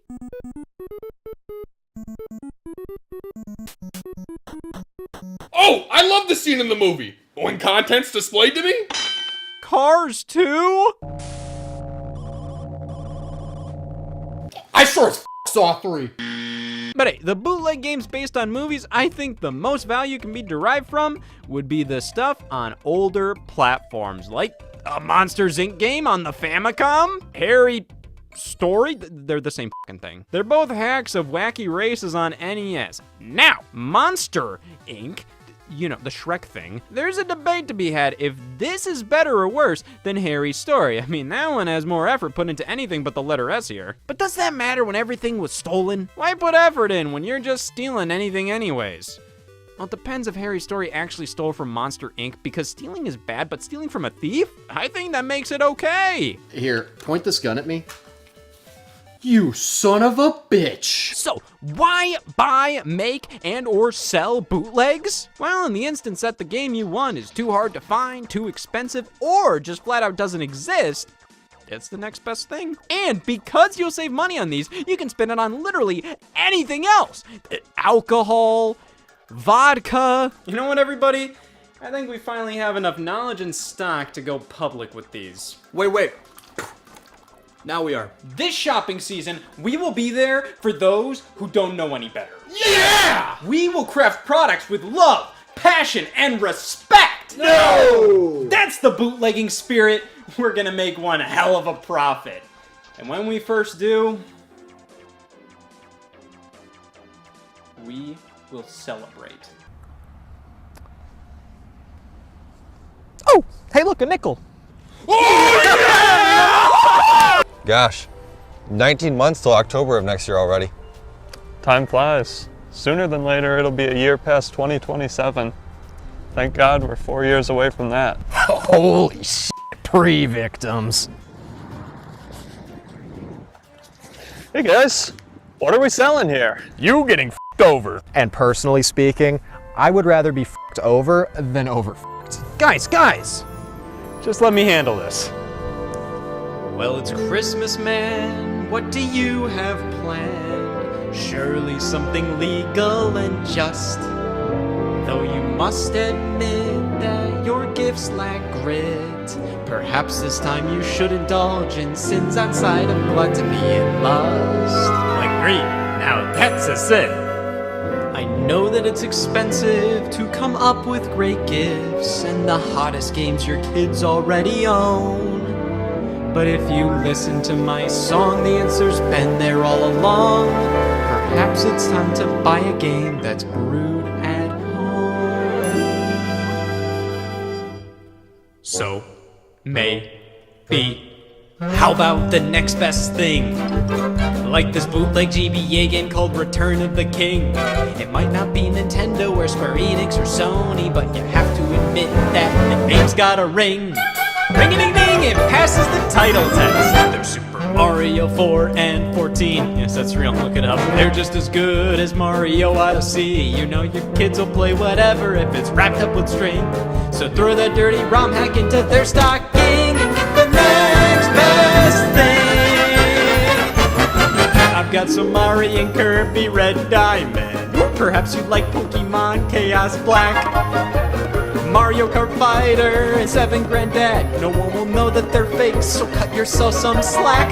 You deserve a break, a game is a game, and try to ignore the built-in sense of shame. They can't all be Call of Duty, so squint your eyes, swallow your pride, and don't you dare be snooty. So how about the next best thing? Just think of all the money that you'll save. Cha-ching! For why spend $70 on a AAA game when you could buy a homemade one that has the same name? Shop local, folks. I understand your reservations. Getting Crash to advance can sting. But if you give your cash to me, I guarantee you all will see. Even though these games might not be great, it's way cheaper to emulate. So trust in Scott and you can't lose. Use the savings for some booze. And this Christmas you will dance and sing for the next best thing.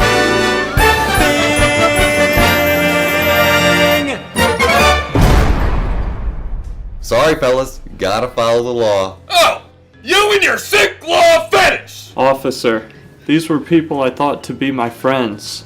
Tried to sell me products I didn't want. To be clear, officer, we weren't selling bootlegs.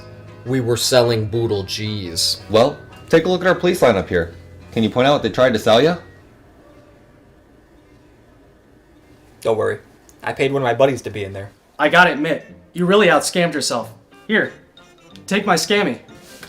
What are you talking about? I wasn't trying to scam anybody. I was just trying to make as much money for as little work as possible by selling unofficial product I had no permission to produce. Playing devil's advocate here, that is a scam. Damn, when you put it that way. Listen, I get it. You thought what you were doing wasn't a scam? Me too. I banked and banked and banked and never once thought I was doing anything wrong.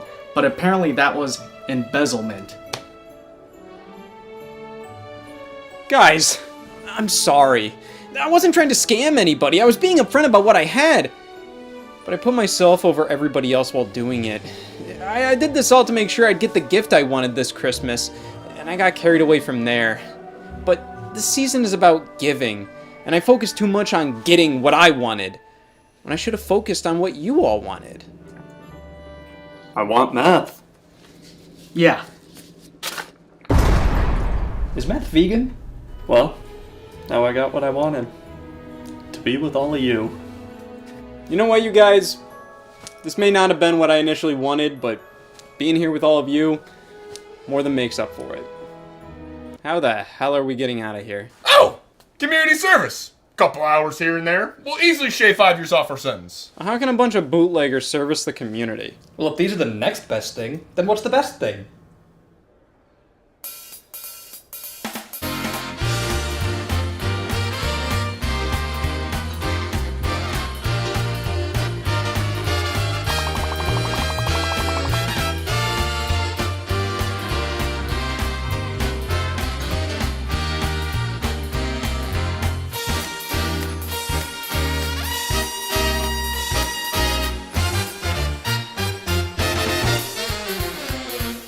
Hey y'all, Scott here.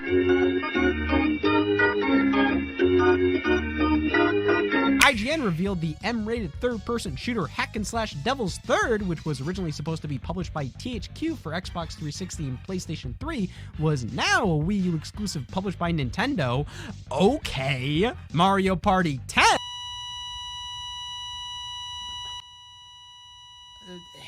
y'all, Scott here. Hey y'all, Scott here. Hey y'all, Scott here. Hey y'all, Scott here. Hey y'all. Man, I love video games. Just an experience you can't get anywhere else. Is that the DMV? Yeah. Good things come to those who wait, like a diagnosis. Thank God, now I know! And video games are no different. I mean, have you ever played one? Half the time you're not. Loading screens! Because, damn, this is easy to research. Done. It's something we're all used to at this point. It's honestly weirder if a game doesn't have a loading screen. You freak. Loading wasn't very common in the early days of gaming, primarily due to the use of cartridges. See, when we plug this in, the console doesn't really need to load up anything. The game is here in its entirety, and it connects directly to the console like a puzzle piece. You didn't have a laser reading a spinning disc, scanning data to load into the system. Everything you could possibly need from this video game is right here, and the console can read and display it all almost instantaneously. Definitely helped how simple games were back then. I mean, like, oh wow, this game has loading screens and this game doesn't? And hey, cartridge games did have to load things. You just never noticed. They rarely stopped you dead in your tracks to announce big things in the works, which made the cartridge games that did just come off as pretentious. Look at me, I'm a big game with lots to load. You're Mickey fucking Mania. A handful of cartridge games did feature visible loading screens, which, like, okay. Batman Forever on Super Nintendo just tells you to hold on. Why? This is on screen for like 2 seconds. If you didn't put anything here, I wouldn't know it was even loading. What if they didn't put this here? Were they afraid they were gonna lose ya? Well, this is just fucking ridiculous. Street Fighter Alpha 2 doesn't ever say it's loading, but I'm not dumb. At least Fatal Fury on Super Nintendo had the guts to admit it. But hey, these are unique situations. Obviously, when the system's being pushed to its limit, some funny things are gonna happen. Yeah, okay, fucking hilarious. But with other formats, loading was far more commonplace. You got it with floppy disks, cassettes, and man, when you saw that loading screen, it was the exact same as any other loading screen. Not really a ton to geek out to here. I mean, if somebody asks you what your favorite classic loading screen is, why are we having this conversation? And my lord, you really needed something back then. With computer systems like the Commodore 64, loading could take minutes. And what did you get for it? Epilepsy. Thankfully, there were fast loaders to help speed the computer up. Some in particular included mini games you could play while the full game was loading, like the Space Invaders wannabe, which is ingenious. So damn ingenious, Namco did the same thing on Ridge Racer for the PlayStation 1. And then filed a patent for mini games and loading screens to ensure we would never get anything like this ever again. How did this give them any competitive edge? Damn, I want to play Swampy's Revenge, but what am I gonna do when I'm not playing Swampy's Revenge? See, with Ridge Racer, I don't have these problems. Ridge Racer finally gets a point. This has brought us to the dawn of the modern loading screen. The PlayStation 1 era, when loading became a standard you just came to expect from most games. But not every game. Loading was at the forefront of the cartridges versus CDs debate. The PlayStation could house games with large file sizes, full motion video, voice acting, these huge worlds to explore, all at the cost of lengthier load times, while the Nintendo 64 liked all of that for the sake of quicker loading. Guess who won? Thank God I saved 30 seconds on the load times, and now my life can suck quicker. Turns out, nobody cared if they had to wait for a game to load, and the battle between the PS1 and N64 proved that. I mean, here are games that had loading screens on PlayStation, compared to the games that didn't have loading screens on Nintendo 64. Of course, now that there was no escaping load times, some developers decided to get creative with them. Obviously, Ridge Racer is an example of that, featuring a bite-sized version of Galaxian to play while waiting, which obviously opened up a world of loading screen possibilities. Fucking patents, man. Now, over the years, we have gotten some interactive loading screens, like Test Drive on PS2 and Xbox. We got Pong! Now, wait a second. Why were they able to do this when Namco had this concept patented? Same way you can legally murder. don't get caught. I assume this just wasn't on their radar or they didn't care that much. I mean, how much did Namco really utilize their patent here? Well, look no further than Tekken 5. Jesus Christ! How do we go from like 12 pixels to more than 12 pixels? This loading screen is based on the arcade game Starblade, and it's amazing to see how far Namco loading screens have come. It's crazy. They went from singular to plural. Yeah, the Tekken and Ridge Racer games are some of the only major examples from them, which, man, for a developer with such a rich arcade history, you'd think it'd be the easiest thing in the world to throw any of these bastards on a loading screen. Hell, on PS1 alone, you could have had a little mini Pac-Man game while Pac-Man World loaded. Easy. But no. I mean, why bother when you own the pen? Not like there's any competition. Thankfully, this patent expired in 2015. Now, I don't know how much it was genuinely enforced over the years, but regardless, we can rejoice. Video game loading screens can finally be fun! Huh. Fun sucks. Hey now, let's be fair. We've had some pretty great ones over the years. One that immediately comes to mind is Splatoon on Wii U. When you're waiting for the online match to start, you can play Squid Jump down on the gamepad. Honestly, one of the best uses of the dual screens of the Wii U. It almost makes the investment worth it, almost. Especially considering Splatoon 2 just lets you dick around with the music and Splatoon 3 just has you practice the actual game. Boo! That's practical. I don't want practical.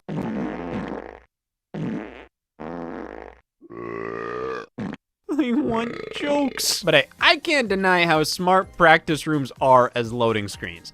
Like with the Bayonetta games, you have an opportunity to try out some combos or discover brand new ones. Or the Assassin's Creed games, which are the exact same thing, but now including the addition of nothing to do. Just running around in a void. That's all I need, which explains why I'm malnourished. These make sense in the context of the franchise. You're transported into the lives of your ancestors, so the environment has to load up, not only in the game, but the story as well. It gives you something to do, that's for damn sure. I mean, Rayman Origins and Legends both let you do similar things while the stage is loading. That just gives you a chance to play the game before you play the game. A little taste, you know, get your bearings on the controls, the feel of the character. I mean, it isn't the most exciting thing in the world, but these three examples showcase how loading screens can actually enhance the gameplay that follows. I can't even be mad, it was pretty clever. There with these static ass screens and then You know what, fuck it, let's watch something else. What do you want to watch? No, I can't play that, that's just stealing. Oh, I know.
Alright, that's enough. Has the worst load times. The one that immediately comes to mind is Nintendo Badge Arcade on the Nintendo 3DS, a free download that would offer icons to decorate your home screen. You pay for credits to nab them with a crane game, with new badges being added via consistent updates. So there's a lot going on here. You gotta load up the app, connect to the internet, and the 3DS menu is heavily involved here, doing something it was never designed to do. So there's tons of reasons this takes a while to boot up. 10 minutes of reasons. Jesus, that makes Grand Theft Auto 5s look like a blink and you miss it moment.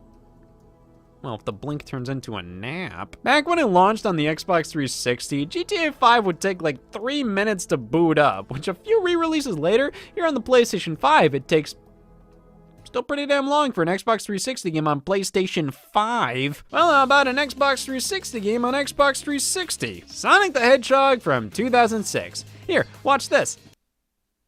You've just experienced a third of Sonic 06. Load screens genuinely make up such a huge percentage of this game's runtime. You talk to a character to start a mission. Loading screen. The character tells you something. Loading screen. Here's the mission. Loading screen. The character thanks you. Loading screen. And you know what the craziest thing is? This shit boots up instantly. It's like a 4-second load, and then here's the title screen, which then plays this huge cutscene. Yet it has to load Robert telling me to put my damn shoes on. It just makes me want to play a good game, like Bloodborne.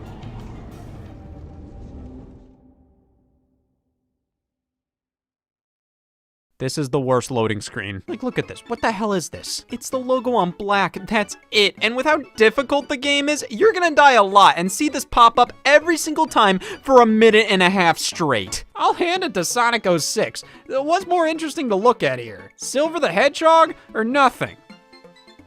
Damn, give me a minute. Listen, I can deal with frequent load times. I can deal with long load times. I can deal with nothing to do or look at during load times. But when I have to deal with more than one of these at a time, that's what makes for the worst loading screens. GTA 5 is easy to forgive considering you have one long boot up and then practically no load times during the actual game. But then with something like Animal Crossing New Horizons, there's this long ass wait at the start, an unstoppable dialogue sequence, another wait, and then when we get into the actual game, we still have these clunky ass loads when entering buildings. What exactly are we loading here? Dude, loading screens can be the worst things ever. But are there any that are truly the best? Even some of the coolest ones out there, they're kind of just making the most out of a bad situation. Look up best loading screens of all time and tell me, do they elicit a hanker? Skyrim lets me move a 3D model around sluggishly. Well, hot damn, at that point, this is the true loading screen. Resident Evil's ominous opening door really added to the survival horror experience. The genuine fear of what's on the other side just made 10 times more effective by how slow it was. This is a loading screen that enhanced the game. Until after you've seen it for the 40th time, it kind of loses its luster. Oh God, what's on the other side? It's drywall. Tips and tricks, yeah, that's a pretty easy way to use up this time, but I don't think I ever learned a damn thing from these. Any tip and or trick on these things is surface level knowledge. It's just like, wow, the more you know. Lots of cute ones like these Dragon Ball titles, Okami's Paw Prints, Devil May Cry 3's assault charges. Hey, I respect the hell out of these. They're pretty cool. But that's the farthest they ever go. If I had the choice between no loading screens and loading screens with funny pictures on them, would I rather wait or not? Like, I know I sound like the last guy you'd want to hang out with by siding with the former, but I'm sorry, I like these, but let's be honest here. Nowadays, as loading screens become less and less frequent and intrusive with the evolution of technology, anybody that says how they miss loading screens, I just have to respond with, really? It's like saying you miss instruction manuals or game magazines or video rental stores. I have some great memories with these things, but do you truly miss them? If they are brought back, are you genuinely gonna utilize them, or are you just gonna think it's neat? Because with the release of the PlayStation 5 and Xbox Series consoles, SSD storage became a standard for video games, making load times, well, not extinct, but so damn fast, there's really no point to doing anything special with these screens anymore. And listen, I'd love to give some poetic statement on how we lost something with the death of unique loading screens, but how many games were doing them to begin with? Most didn't care, like look at this. And the ones that did care to put something here, it says more about the developers and their passion to make the most out of the cards they're dealt with than it does about the validity of loading screens. The screens aren't what's special here. It's what the developers decided to do with them. Scott here. Hey y'all, Scott here. Hey y'all, Scott here. There's a no screaming policy? It was either ban screaming or recycling. And what can I say? The holidays won me over. It's October. Well,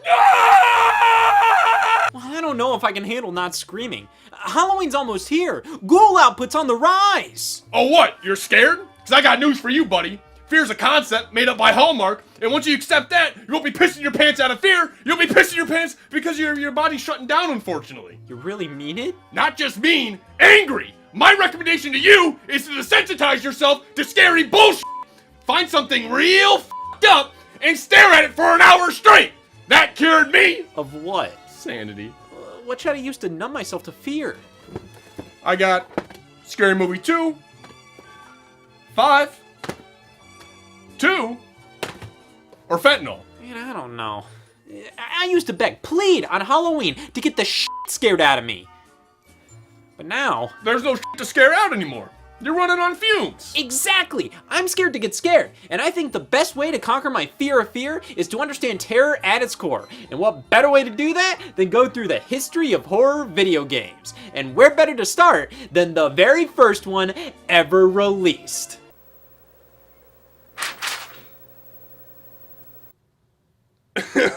Son of a bitch, you just curdled my blood. This is racking my nerves. Tingled my spine. I'm fucking scared. Oh, I'm mortified. What's your favorite genre of game? Platformers, RPGs, fighting games, puzzles. Horror games are an interesting bunch. I mean, what classifies one as such? I mean, what's scary is subjective. This right here is my personal hell, so how does this not count? Well, horror as a genre is designed to spook and scare. That's its goal. Doesn't matter if it succeeds, it matters if that was its intention.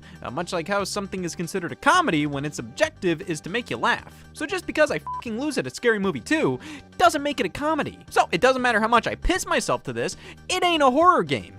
This is... oh my god! The color green! Early examples of horror games were more so horror-themed. Take, for example, Haunted House on the Magnavox Odyssey, the very first home video game console ever! Can you tell? The Odyssey was basically 2 blocks on a screen. That's it. Which is more than enough to scare today's youth. Each game would change up the block's properties a bit and come alongside a unique overlay for your TV. So, in Haunted House, one player needs to collect every clue before the other player catches them as the ghost.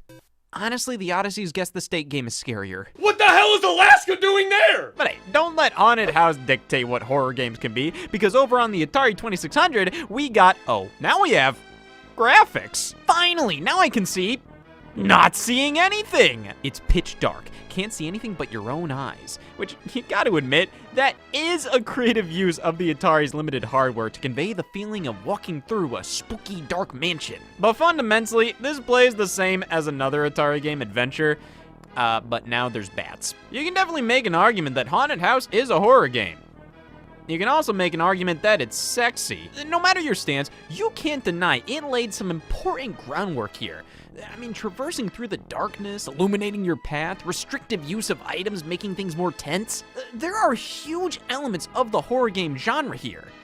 Problem is, it looks like this. A handful of horror movies received Atari 2600 games, but I'm not sure how much these count as horror games. Like Halloween features you trying to escape the serial killer Michael Myers. That's pretty spooky. But all the gameplay boils down to is, get the collectibles, avoid the enemy. It's practically fucking Pac-Man, and that at least has ghosts. Most early examples of horror in gaming boil down to, if Dracula's in it, like none of this is really trying to scare you. There are elements that have been scary in other forms of media, but that doesn't mean a damn thing when Frankenstein's fucking naked. Here we have Splatterhouse, a game so controversial, so horrifying, they specify no pussies allowed. Oh, my kryptonite. But you get into the game and like, yeah, it's grotesque, it's violent, but so is the 5 o'clock news. Really makes you think, doesn't it? If Splatterhouse is a horror game, then Mortal Kombat is. It's not enough to have grotesque imagery to be classified as horror, because if that's all it takes, thank God I'm validated. By the early 90s, if you wanted the scariest gaming experience of them all, you had 3D Monster Maze from 1981 and shit in your pants. But I think the definitive introduction of the horror genre was in 1992 with the release of Alone in the Dark. This stinks. Really impactful stuff right here, no doubt about that. You can say the same about World War II, so like, what? Alone in the Dark feels as if it was designed to invoke the feeling of being, well, alone in the dark. Hopeless, scared, fumbling around because the controls are fucking dog shit. Doesn't matter that, categorically, you are not alone, you're not in the dark. Because it's how the game makes you, the player, feel, which to me is the definition of a horror game. Now, how much of that was intentional? Who knows? You could argue the game's god-awful of two stupid-ass controls are meant to make you feel weak and powerless, or this was just the best they could do at the time. This is rough. I mean, you can respect Alone in the Dark, but you can't play it. However, it's pretty blatantly obvious that, at its core, this is something special. Up to this point, video games were mostly power fantasies, but here, you have one that goes against all of that. Every corner of this giant maze of a mansion has monsters jumping out at you when you least expect it, hidden traps that cause an immediate game over, cryptic puzzles, and an incredibly limited inventory of items to work with. And what can you do about it? That. The limitations may be frustrating, but horror isn't supposed to be a comfortable experience. Your vulnerability enhances the scariness. Nothing feels good here, but that's the point. Problem is, I think they laid it on too thick. This just isn't great to play. Admirable as all hell, though. I mean, the use of 3D character models alone here was revolutionary. No, I'm serious. And the fact you were moving around in 3D gave you a whole new dimension of ways to get spooked. This was a landmark title, defined the genre known as survival horror, and deserves to be immortalized as one of the all-time greats.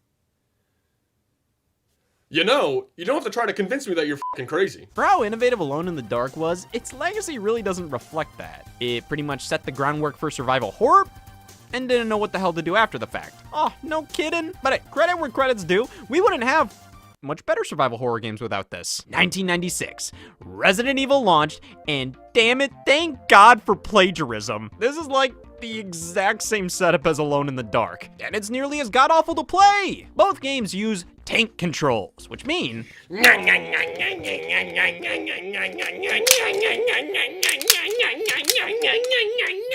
just let me say they suck. They suck. Regardless of where your character is facing, up is always move forward, down is always go backward. And when there's all these fixed camera angles that constantly change up your position, it just puts me in some sort of mood.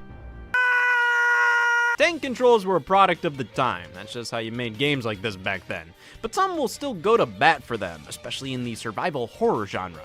I mean, imagine if you were in this position in real life, right next to somebody that wants you gone. You'd probably fumble around just like this. You'd be mortified. You don't look mortified. I definitely agree with and understand the concept that tank controls can help make things more tense and thus enhance the horror. Now in practice, man, I look more constipated than scared. For me personally, these old ass tank controls take me out of the experience. They overpower everything else going on in the game. When I'm playing classic Resident Evil, I'm not worried about what's around the corner. I'm worried if I can even fucking get there. But hey, that's just me. Wrong. Because Resident Evil is like the horror video game. Really like the first one to matter. The controls and fixed camera angles may be jarring today, but back then, this was the way to execute fear in gaming. I mean, you can't move the camera to get a quick peek at what's over there. The only way to know is to suck it up, be the anti-bitch, and hit down. Up, okay. Really effectively translates the feeling of dread you have tiptoeing around an old, spooky, dark house, especially with limited resources to take down the zombies you come across. Finding ammo is a godsend, but it goes quick. And here, saving your game is a luxury, not a right. You have to find typewriters to save, and even then, you gotta find ink ribbons to use the typewriters to save. And there's only so many you can possibly find in the game, so if you save too much, you're out of luck. You can't save your game anymore. Oh man, so good! The voice acting is... Oh, Barry! That was too close. You were almost a Jill sandwich.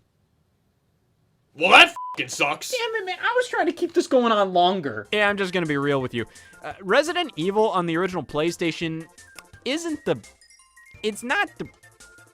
I don't like it. Doesn't make it a bad game. No, not at all. This is one of the all-time greats.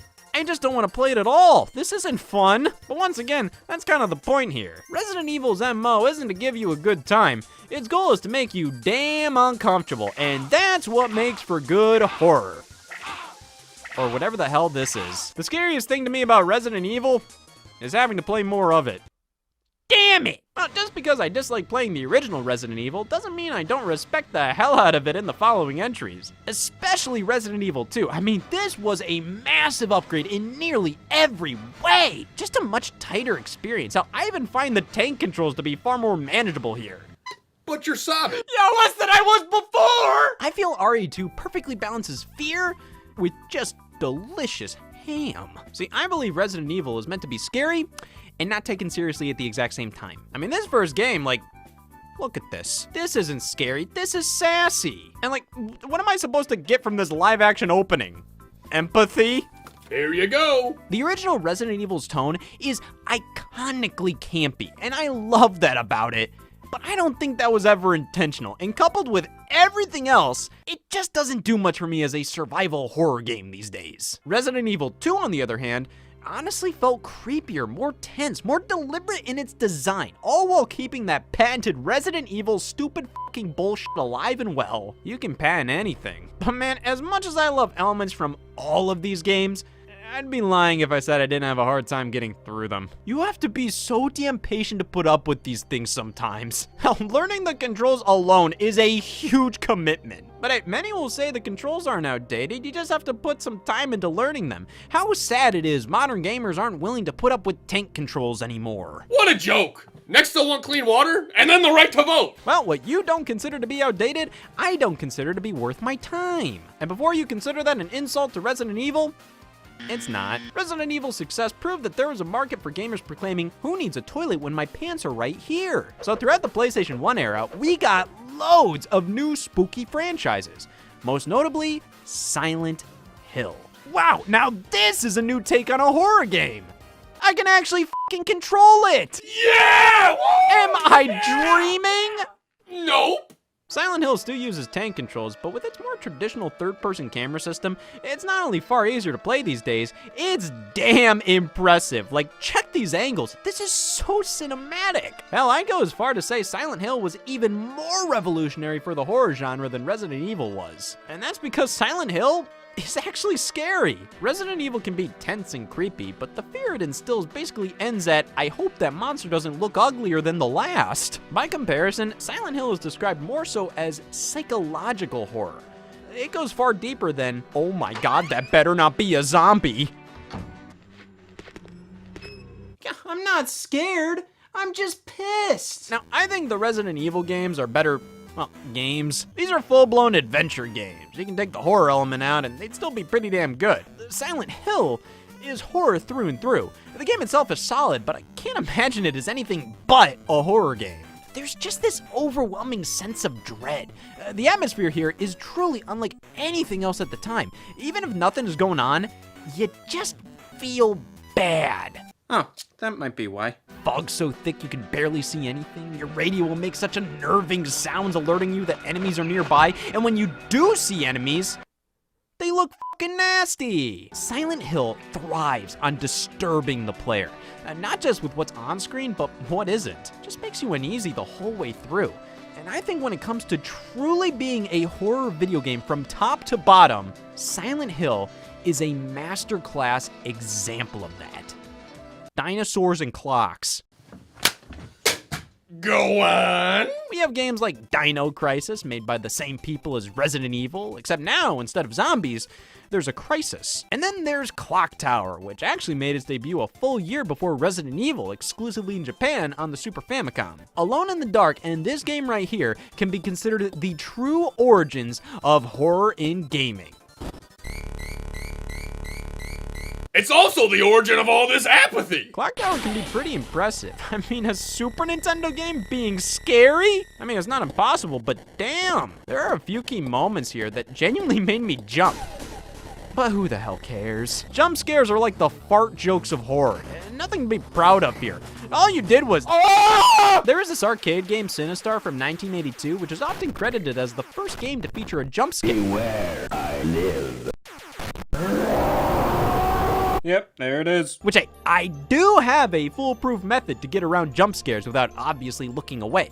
Just shift your eyes to the corner of the room while keeping your face pointed towards the screen. Oh, and wear this shirt. And hey, that is damn good advice to take moving into the PlayStation 2 era, because I'd consider this to be the golden age of horror games. I mean, buddy, look at all these. Brand new franchises, sequels, remakes. A Resident Evil remake for GameCube. Just 6 years after the original's debut. And my lord, these look a lifetime apart. Goes down in history as one of the greatest remakes of all time because it's more than just a remake. It's pretty much like a do-over. This just feels right. It brings the original way up to code, fixing and adding so much, it's practically a new game. Practically. Oh my god. The tone here has seen a huge overhaul. Now sure, I mean this is... It's me, Chris. Is that you, Rebecca? Yo, if there's one thing that's actually been satisfying about making this, is watching the Hey All Scott Here synced video afterward. Because before it syncs up, you can only see a couple videos on screen, and like I can recognize all of those bitches because I edited all of them. It is pretty rewarding, and if you've made it this far into this video, I'm gonna return the reward back to you. As the second to last long episode segment of this video, here's all the Hey All Scott Here 4 minutes before they sync. I totally stole this guy's work, so his video will be at the end of the description, as well as everything else I've stolen.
Here, officer. We weren't selling bootlegs.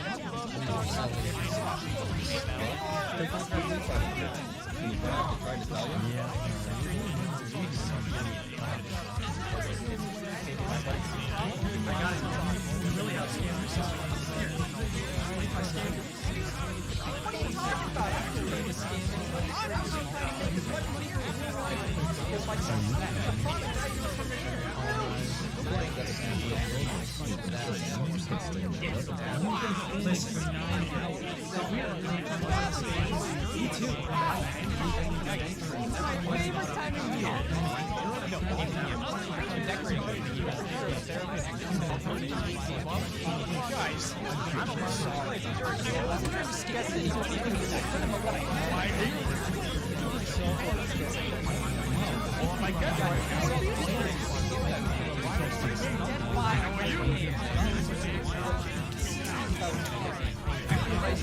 Resident 5, Resident Evil 4 released. And it was the greatest thing to happen to the genre, and the worst at the same time. I mean, this is one of the best games of all time. There ain't no getting around that. It was a complete reinvention of the series. No more fixed camera angles. It now follows everything we do. The camera is our bitch. The gameplay is far more focused on gunplay and action, with more traditional Resident Evil puzzles throughout, and my god, it is a masterclass of a video game.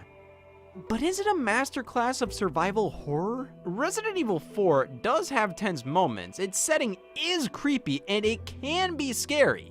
But it's definitely far more comfortable to play than prior entries, both mentally and physically. The controls are far more modern than anything we've seen before in the series, but they can still be a little tricky to get a hold of.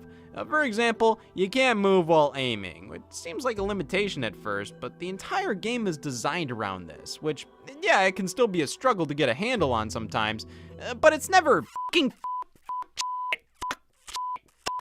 that. You still get a hint of awkwardness to make enemy encounters just unnerving enough, and while you have more ammo and inventory space than ever before, they're just limited enough to make things tense. I think Resident Evil 4 is undoubtedly still a survival horror game, but you see the direction things are heading, right? A horror game with an emphasis on action and spectacle that received critical acclaim and commercial success? Well, surely that's what everybody wants now. Not me! I want a game with X-ray vision that's top-down, first person, with customization. What? You know, like skins. We are now entering the era where this is considered horror. They're not wrong. The Xbox 360, PlayStation 3 generation was so damn rocky for horror. Some all-time grades here, no doubt about it. But there's a distinct lack of, never mind! Many of the most prominent horror franchises up to this point dipped in quality, disappeared, or just flat out lost the plot. Resident Evil 5 was good, but it cranked the action up so much that it barely resembled a survival horror game anymore. And Resident Evil 6 went even farther in that direction, which is crazy considering the box art here is the scariest of them all. Don't worry, all you have to do is try not to picture a giraffe face f***ing a worm. Nah, sorry. That's a leech. Silent Hill was all over the place this generation. Fatal Frame just refuse to release in North America anymore. And hell, even horror franchises that debuted here, like Fear and Dead Space, kind of both petered out with every subsequent entry, eventually trading off a ton of the horror elements for more action. It's like, what, did everybody just want to be like a Call of Duty game now? Got to the point where people were hyping up Zombie U for the Wii U as a return to form for survival horror. If that form is dog shit, then sure. Definitely a cool idea having your inventory down on the Wii U gamepad, forcing you to look away from the TV, leaving yourself vulnerable to zombie attacks. But that's all it is.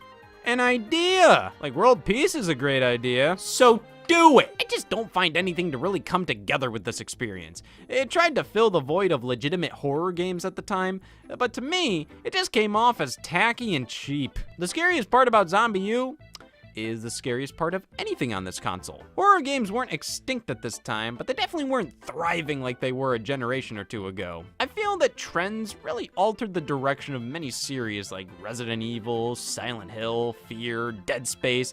Like, you see how good that there Call of Duty is doing? Obviously, our series with the Jill sandwich can do even better if we just focus on explosions and haircuts. I think the more action-focused approach seemed to be a safe bet to bring in wide audiences. But man, sometimes you just gotta focus on what makes your series special rather than worry about ways to bring in people who weren't fans to begin with. And I think this, right here in 2014, proved how special horror games can be. You know, bears, that's... PT was originally a proof of concept released as a free game for PlayStation 4, meant to announce the upcoming reboot of Silent Hill, Silent Hills. This game supposedly has practically nothing to do with what Silent Hills would have been. Rather, it's meant to show what they were going for in terms of horror. Shit in my pants. PT is a heavily detailed yet simple game. Looping through the same hallway over and over again with differences beginning to pop up, tensions rising gradually to the point where every time the hallway's about to loop again, you start to feel more and more dread.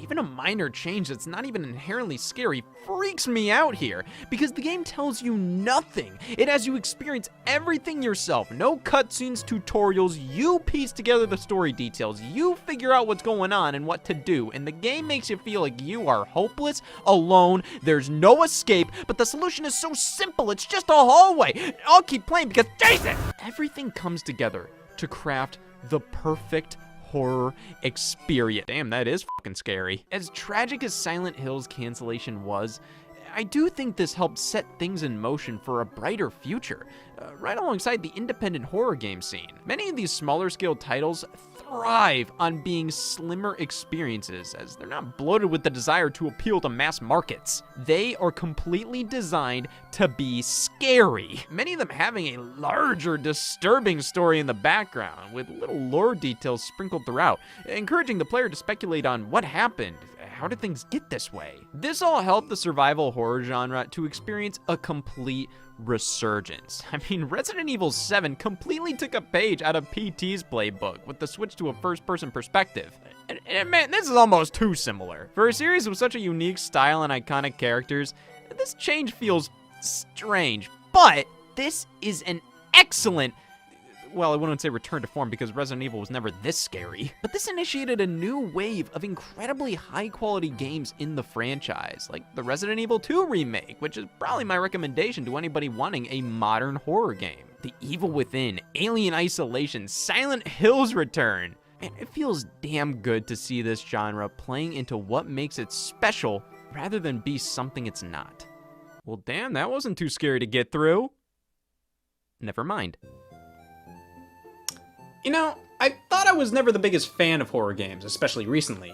I almost exclusively played colorful, innocent, prude, stupid Nintendo games to avoid the horrors of feeling anything other than content. But horror games honestly helped me better understand myself and my emotions. It's good to be afraid sometimes, because that's what makes you human.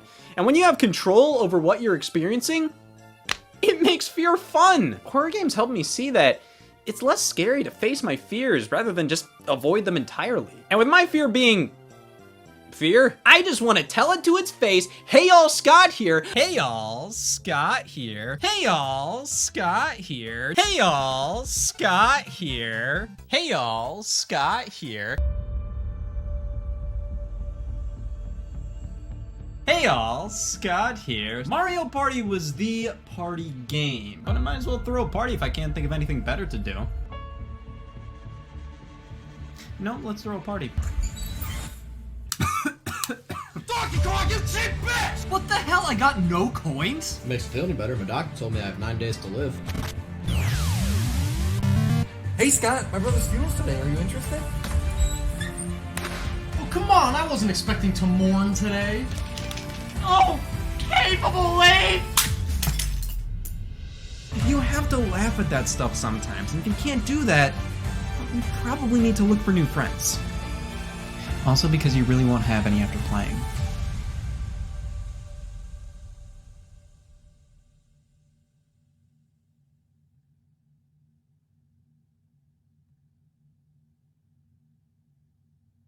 Hey y'all, Scott here. Hey y'all, Scott here. Hey y'all, Scott here. In conclusion, Your Honor, as a narcissist, I know what a manipulative person looks like. You can trust me. So when I say the horrible atrocities that we have been discussing for the past 9 hours committed by one Scott Wozniak are deplorable, you should completely fall for it. What the hell? It wasn't a horrible atrocity. It was a good atrocity, damn it! Well, I think it's a hard sell as that with all those bees involved. Yeah, if the pigeons weren't there, I think you'd have a better shot at winning this. You suck. Should I play to the judge? Hey, he's Your Honor, not mine. Your Honor, big fan. That last case of yours? The really f***ed up one? Oh, loved it. Say, is there anything I can do for you to love me back? You could plead guilty so we can get this over with. Okay. Hazardous gas is flooding the city. Everybody must evacuate. But first, after a certain special court case yesterday, we now have a finalized list of scumbags throughout human history. Hitler and Scott. Getting sentenced to besmirchment is the worst. Everybody hates me now. I can't live like this. The douchebag tax alone is killing me. And for what? Well, I don't think using those spoons helped your case. A gentleman would have used forks. You suck. Listen, I know it's going to be hard to earn back the people's trust, but it's something you gotta do if you ever want to deceive them again. What you need is to go on a PR blitz campaign. Do as much volunteer work as possible. Sing for the deaf. Dance for the blind.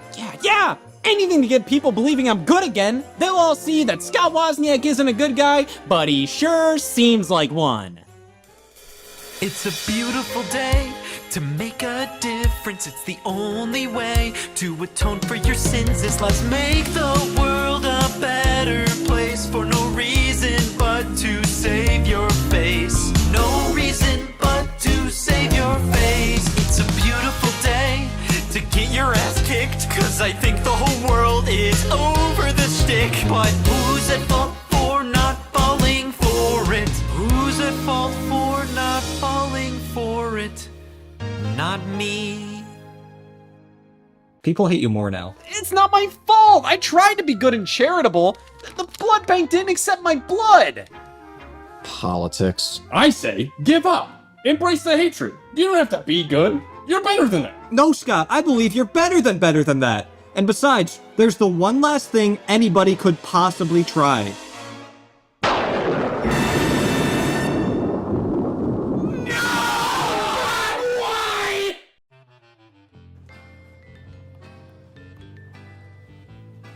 So, you guys are kids, huh? Scott, those aren't baby goats. Those are children. Okay, just tell me what I need to do for you guys to like me. Did you know, in some cultures, throwing a tomato actually means they hate you? Okay, hey, Christmas is coming soon. Just tell me what you want. Seriously, I promise I'll get you anything you want. Video games! This is gonna be tight. Question. This Christmas, if you had to buy video game consoles for a bunch of children to save your reputation but have no money to do so, what do you do? Oh, I've heard this one. You cope, brother. Well, the obvious solution is to go for the cheap stuff. I mean, video game consoles aren't anything new, but even when they're used, well, it's new to me. I think I gotta stay clear from the secondhand stuff. I mean, the goal is to win these kids over, not give them anthrax. So, alright, brand new game console that won't break the bank. Oh, easy. Here we have the My Arcade Game Station Wireless HD for only 50 bones. It has 15 officially licensed titles from Data East and Jalico. The kids love that. Those words have some of the same letters as Fortnite. In addition, there's 250 more video games included. I don't know what they could be, but isn't that the fun of this package? The fact that you have hundreds of video games and none of them are worth mentioning on the box, but Racket Attack is. What does that tell me? Nothing I didn't already know. Alright, my unit here, I get absolutely no sound from. Trying different cables, unplugging, plugging back in, nothing. And there's no system settings to change here either, so there's nothing I can do about how it sounds. Or looks. Yeah, this looks, what's the word I'm looking for? Found it. But hey, the kids won't notice any of that. Kids are kids. They're too young to notice the fine details, like how the controller just stops working after 7 minutes. Damn it! And I was just about to get to the 84th awful fucking stupid game! While this may, in fact, be a video game console I can give to these children, I'm a bit worried it might be a tad too complete dog shit to really win them over. So, what other options do we have here? Well, there's all this portable crap by, oh, son of a bitch. My Arcade is the leading supplier of game systems under the $100 price point. They're also the leading supplier of complete dog shit. Yeah, it's crazy. They beat out dogs. These handhelds are around 45 bucks a pop and have legitimate gaming icons at the forefront here, which is a nice change of pace. What, we're putting hoops on the front of the box? That Netflix show stunk. The Mega Man Pocket Player Pro includes the first 6 games on NES, all on one dedicated handheld? This actually seems to be a really cool product at a wonderful price. I'm sure the kids would love Mega Man.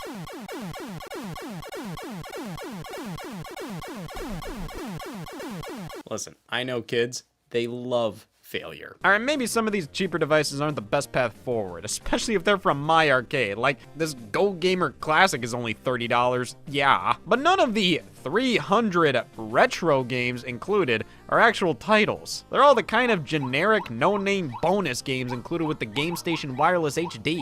But Scott, how can any device with Mike Pig be a bad thing? Well, damn it, My Arcade found a way, much like they found a way to... Can I show this? Many of these My Arcade retro devices feel more like time-wasting novelties at best, rather than something you'd actually want to dedicate your time to enjoying. Which is what I think these kids want a game system for, i.e., Fortnite. As much as I would love to purchase presents based around the loophole of, what? You said you wanted a game system.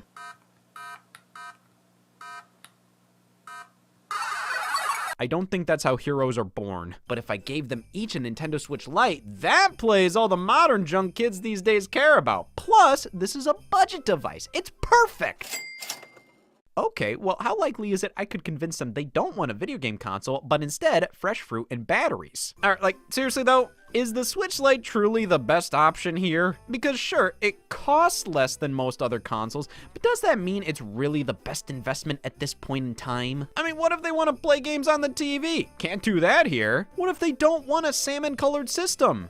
They're f***ed. And buying a console when its successor is already out, I just feel like while this is more expensive, it has a far longer lifespan in front of it, on top of already being compatible with the vast library of the Switch 1. Okay, what are my other options? Oh, a cheap tablet, that's it! 60 bucks for a device that can do anything! Anything! Anything!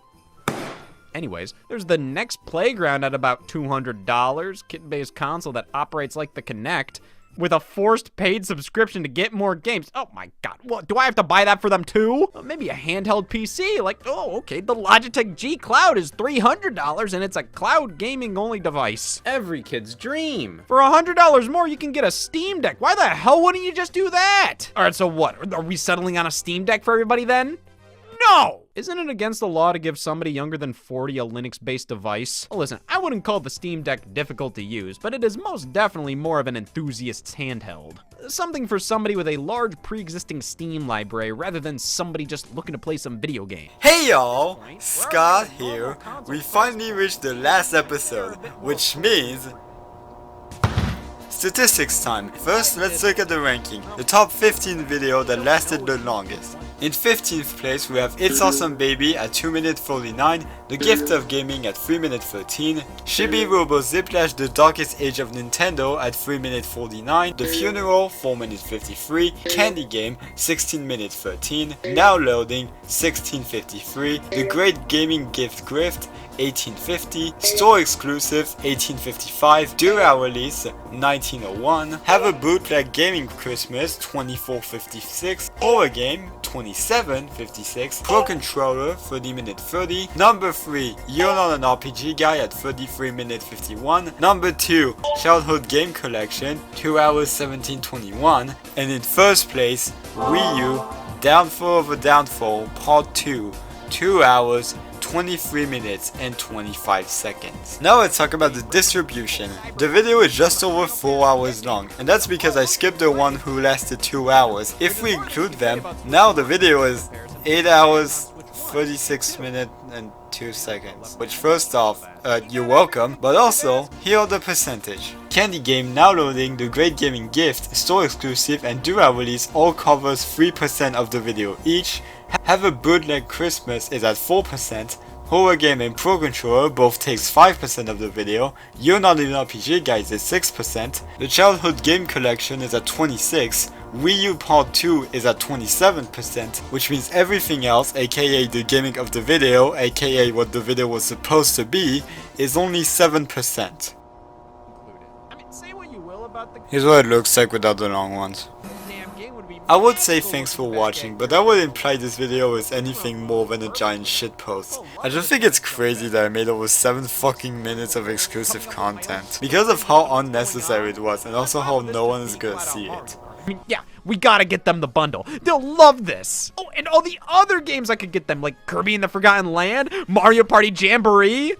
I mean, to be fair, I could save money just getting the Switch 1 version, because this version adds nothing of value other than it's funnier to throw this one. Can't go wrong with other Switch 1 games like Mario Odyssey, Mario Wonder, Splatoon 3, Clubhouse games. Zelda and Metroid might be a little too intense for them. I don't know. Pikmin 4 may have a bit too much it throws at them also. ARMS.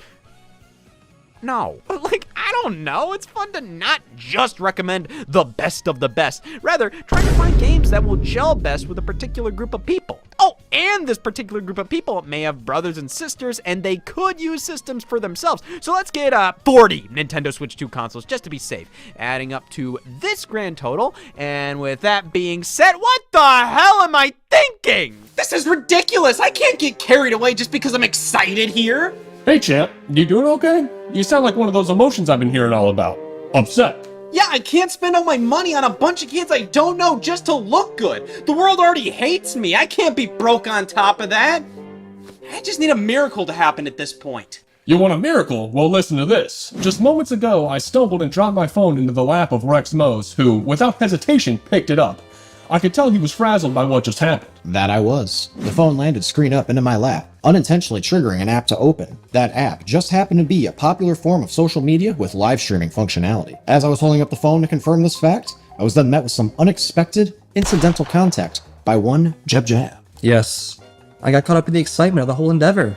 Phone falling, Rex picking it up. I had a sudden burst of energy that manifested itself into what many would call a nudge. Without hesitation, my elbow struck Rex in a way that most definitely affected him physically. That it did, as I have an odd quirk, if you will, where whenever I am nudged, my thumb instantly falls upon anything that happens to represent a Go Live Right Now button, which, as luck would have it, happens to exist on this particular social media app. And thus, this entire conversation, starting with your selfish monologue, has been accidentally live streamed to all of my followers. Disregarding the problems that arise from this situation, you said you were looking for a miracle. And the domino effects that transpired from a silly stumble, now that's a miracle. What? This just in. Nah, this Jerry. Scumbag Watch 2025 continues as we have some updates on some of the worst people throughout history. Dead. Dead. Dead. And now Scott. Yeah, I can't spend all my money on a bunch of kids I don't know just to look good. The world already hates me. I can't be broke on top of that. Wow. Well, let's hand it over to Liza Lotz, our certified expert on all things asshole. Seeing Scott get crucified for all of his wrongdoings just makes me feel so much better about myself, and how I've never stooped to his low. and gotten caught for all of the rancid shit I've done. I second that. See, here's a picture of me shaking hands with the Prince of Darkness himself. It don't matter. You're too busy hating Scott to care. You guys check the news? The damn media. Sorry, pal. Is there anybody who's gotten crucified worse than me? Jesus Christ. I can't think of anybody. It's not fair! Why would all of these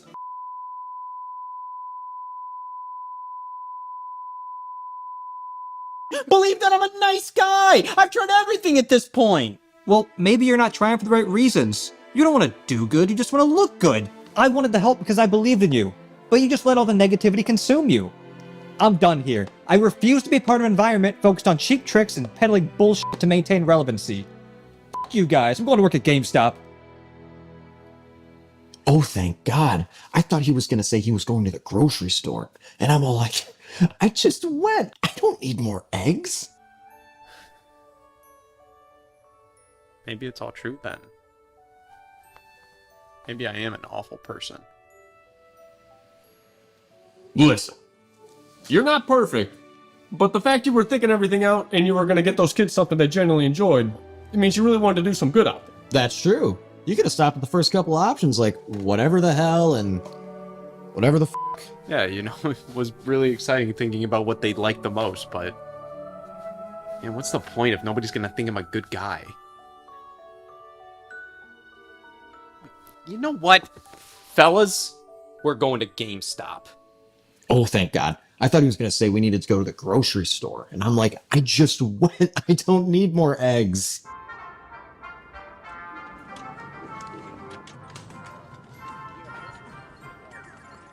All right, here's our shopping list. Are you sure they want video game consoles? I mean, I can go to the chicken parm stop next door. No, I promise game consoles. I don't care if they're starving to death. They're not getting chicken parm. They're getting something to play snipper clips on, damn it. Well, let's get to it. We gotta hurry. It's December 22nd, and you know what's coming soon. December 23rd?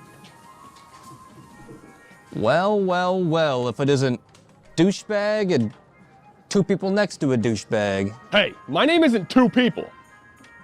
140 Nintendo Switch 2s, please. Sorry, we have a 39 console limit per customer. Oh, okay. So, he'll take 39 and I'll take 39. So what are these for? Some grand gesture to look good? You know everybody thinks you're full of it, right? Yeah. That'll be $19,500. What about now? $19,480. You son of a bitch, you took my bribing money! Rex, don't waste your energy! You need that for bribing!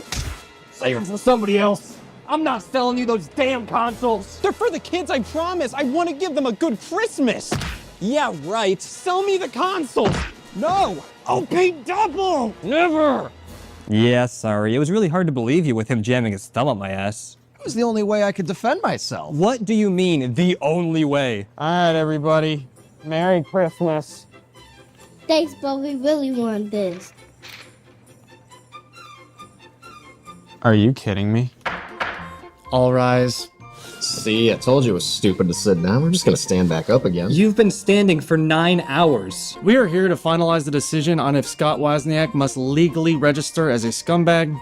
What do y'all think? Your Honor, Merriam-Webster defines a scumbag as a bag of scum. Do you see that in front of you?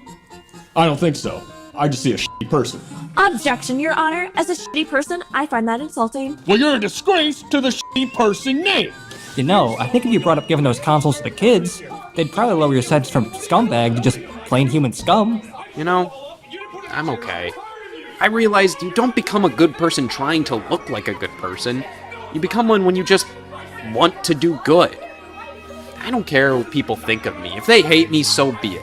I'm happy with what I did, and that's all that matters. That's a beautiful thing to say for somebody who used 1,000 popsicle sticks to... The point is, I'm happy all is well, and the only thing that truly got hurt was my reputation.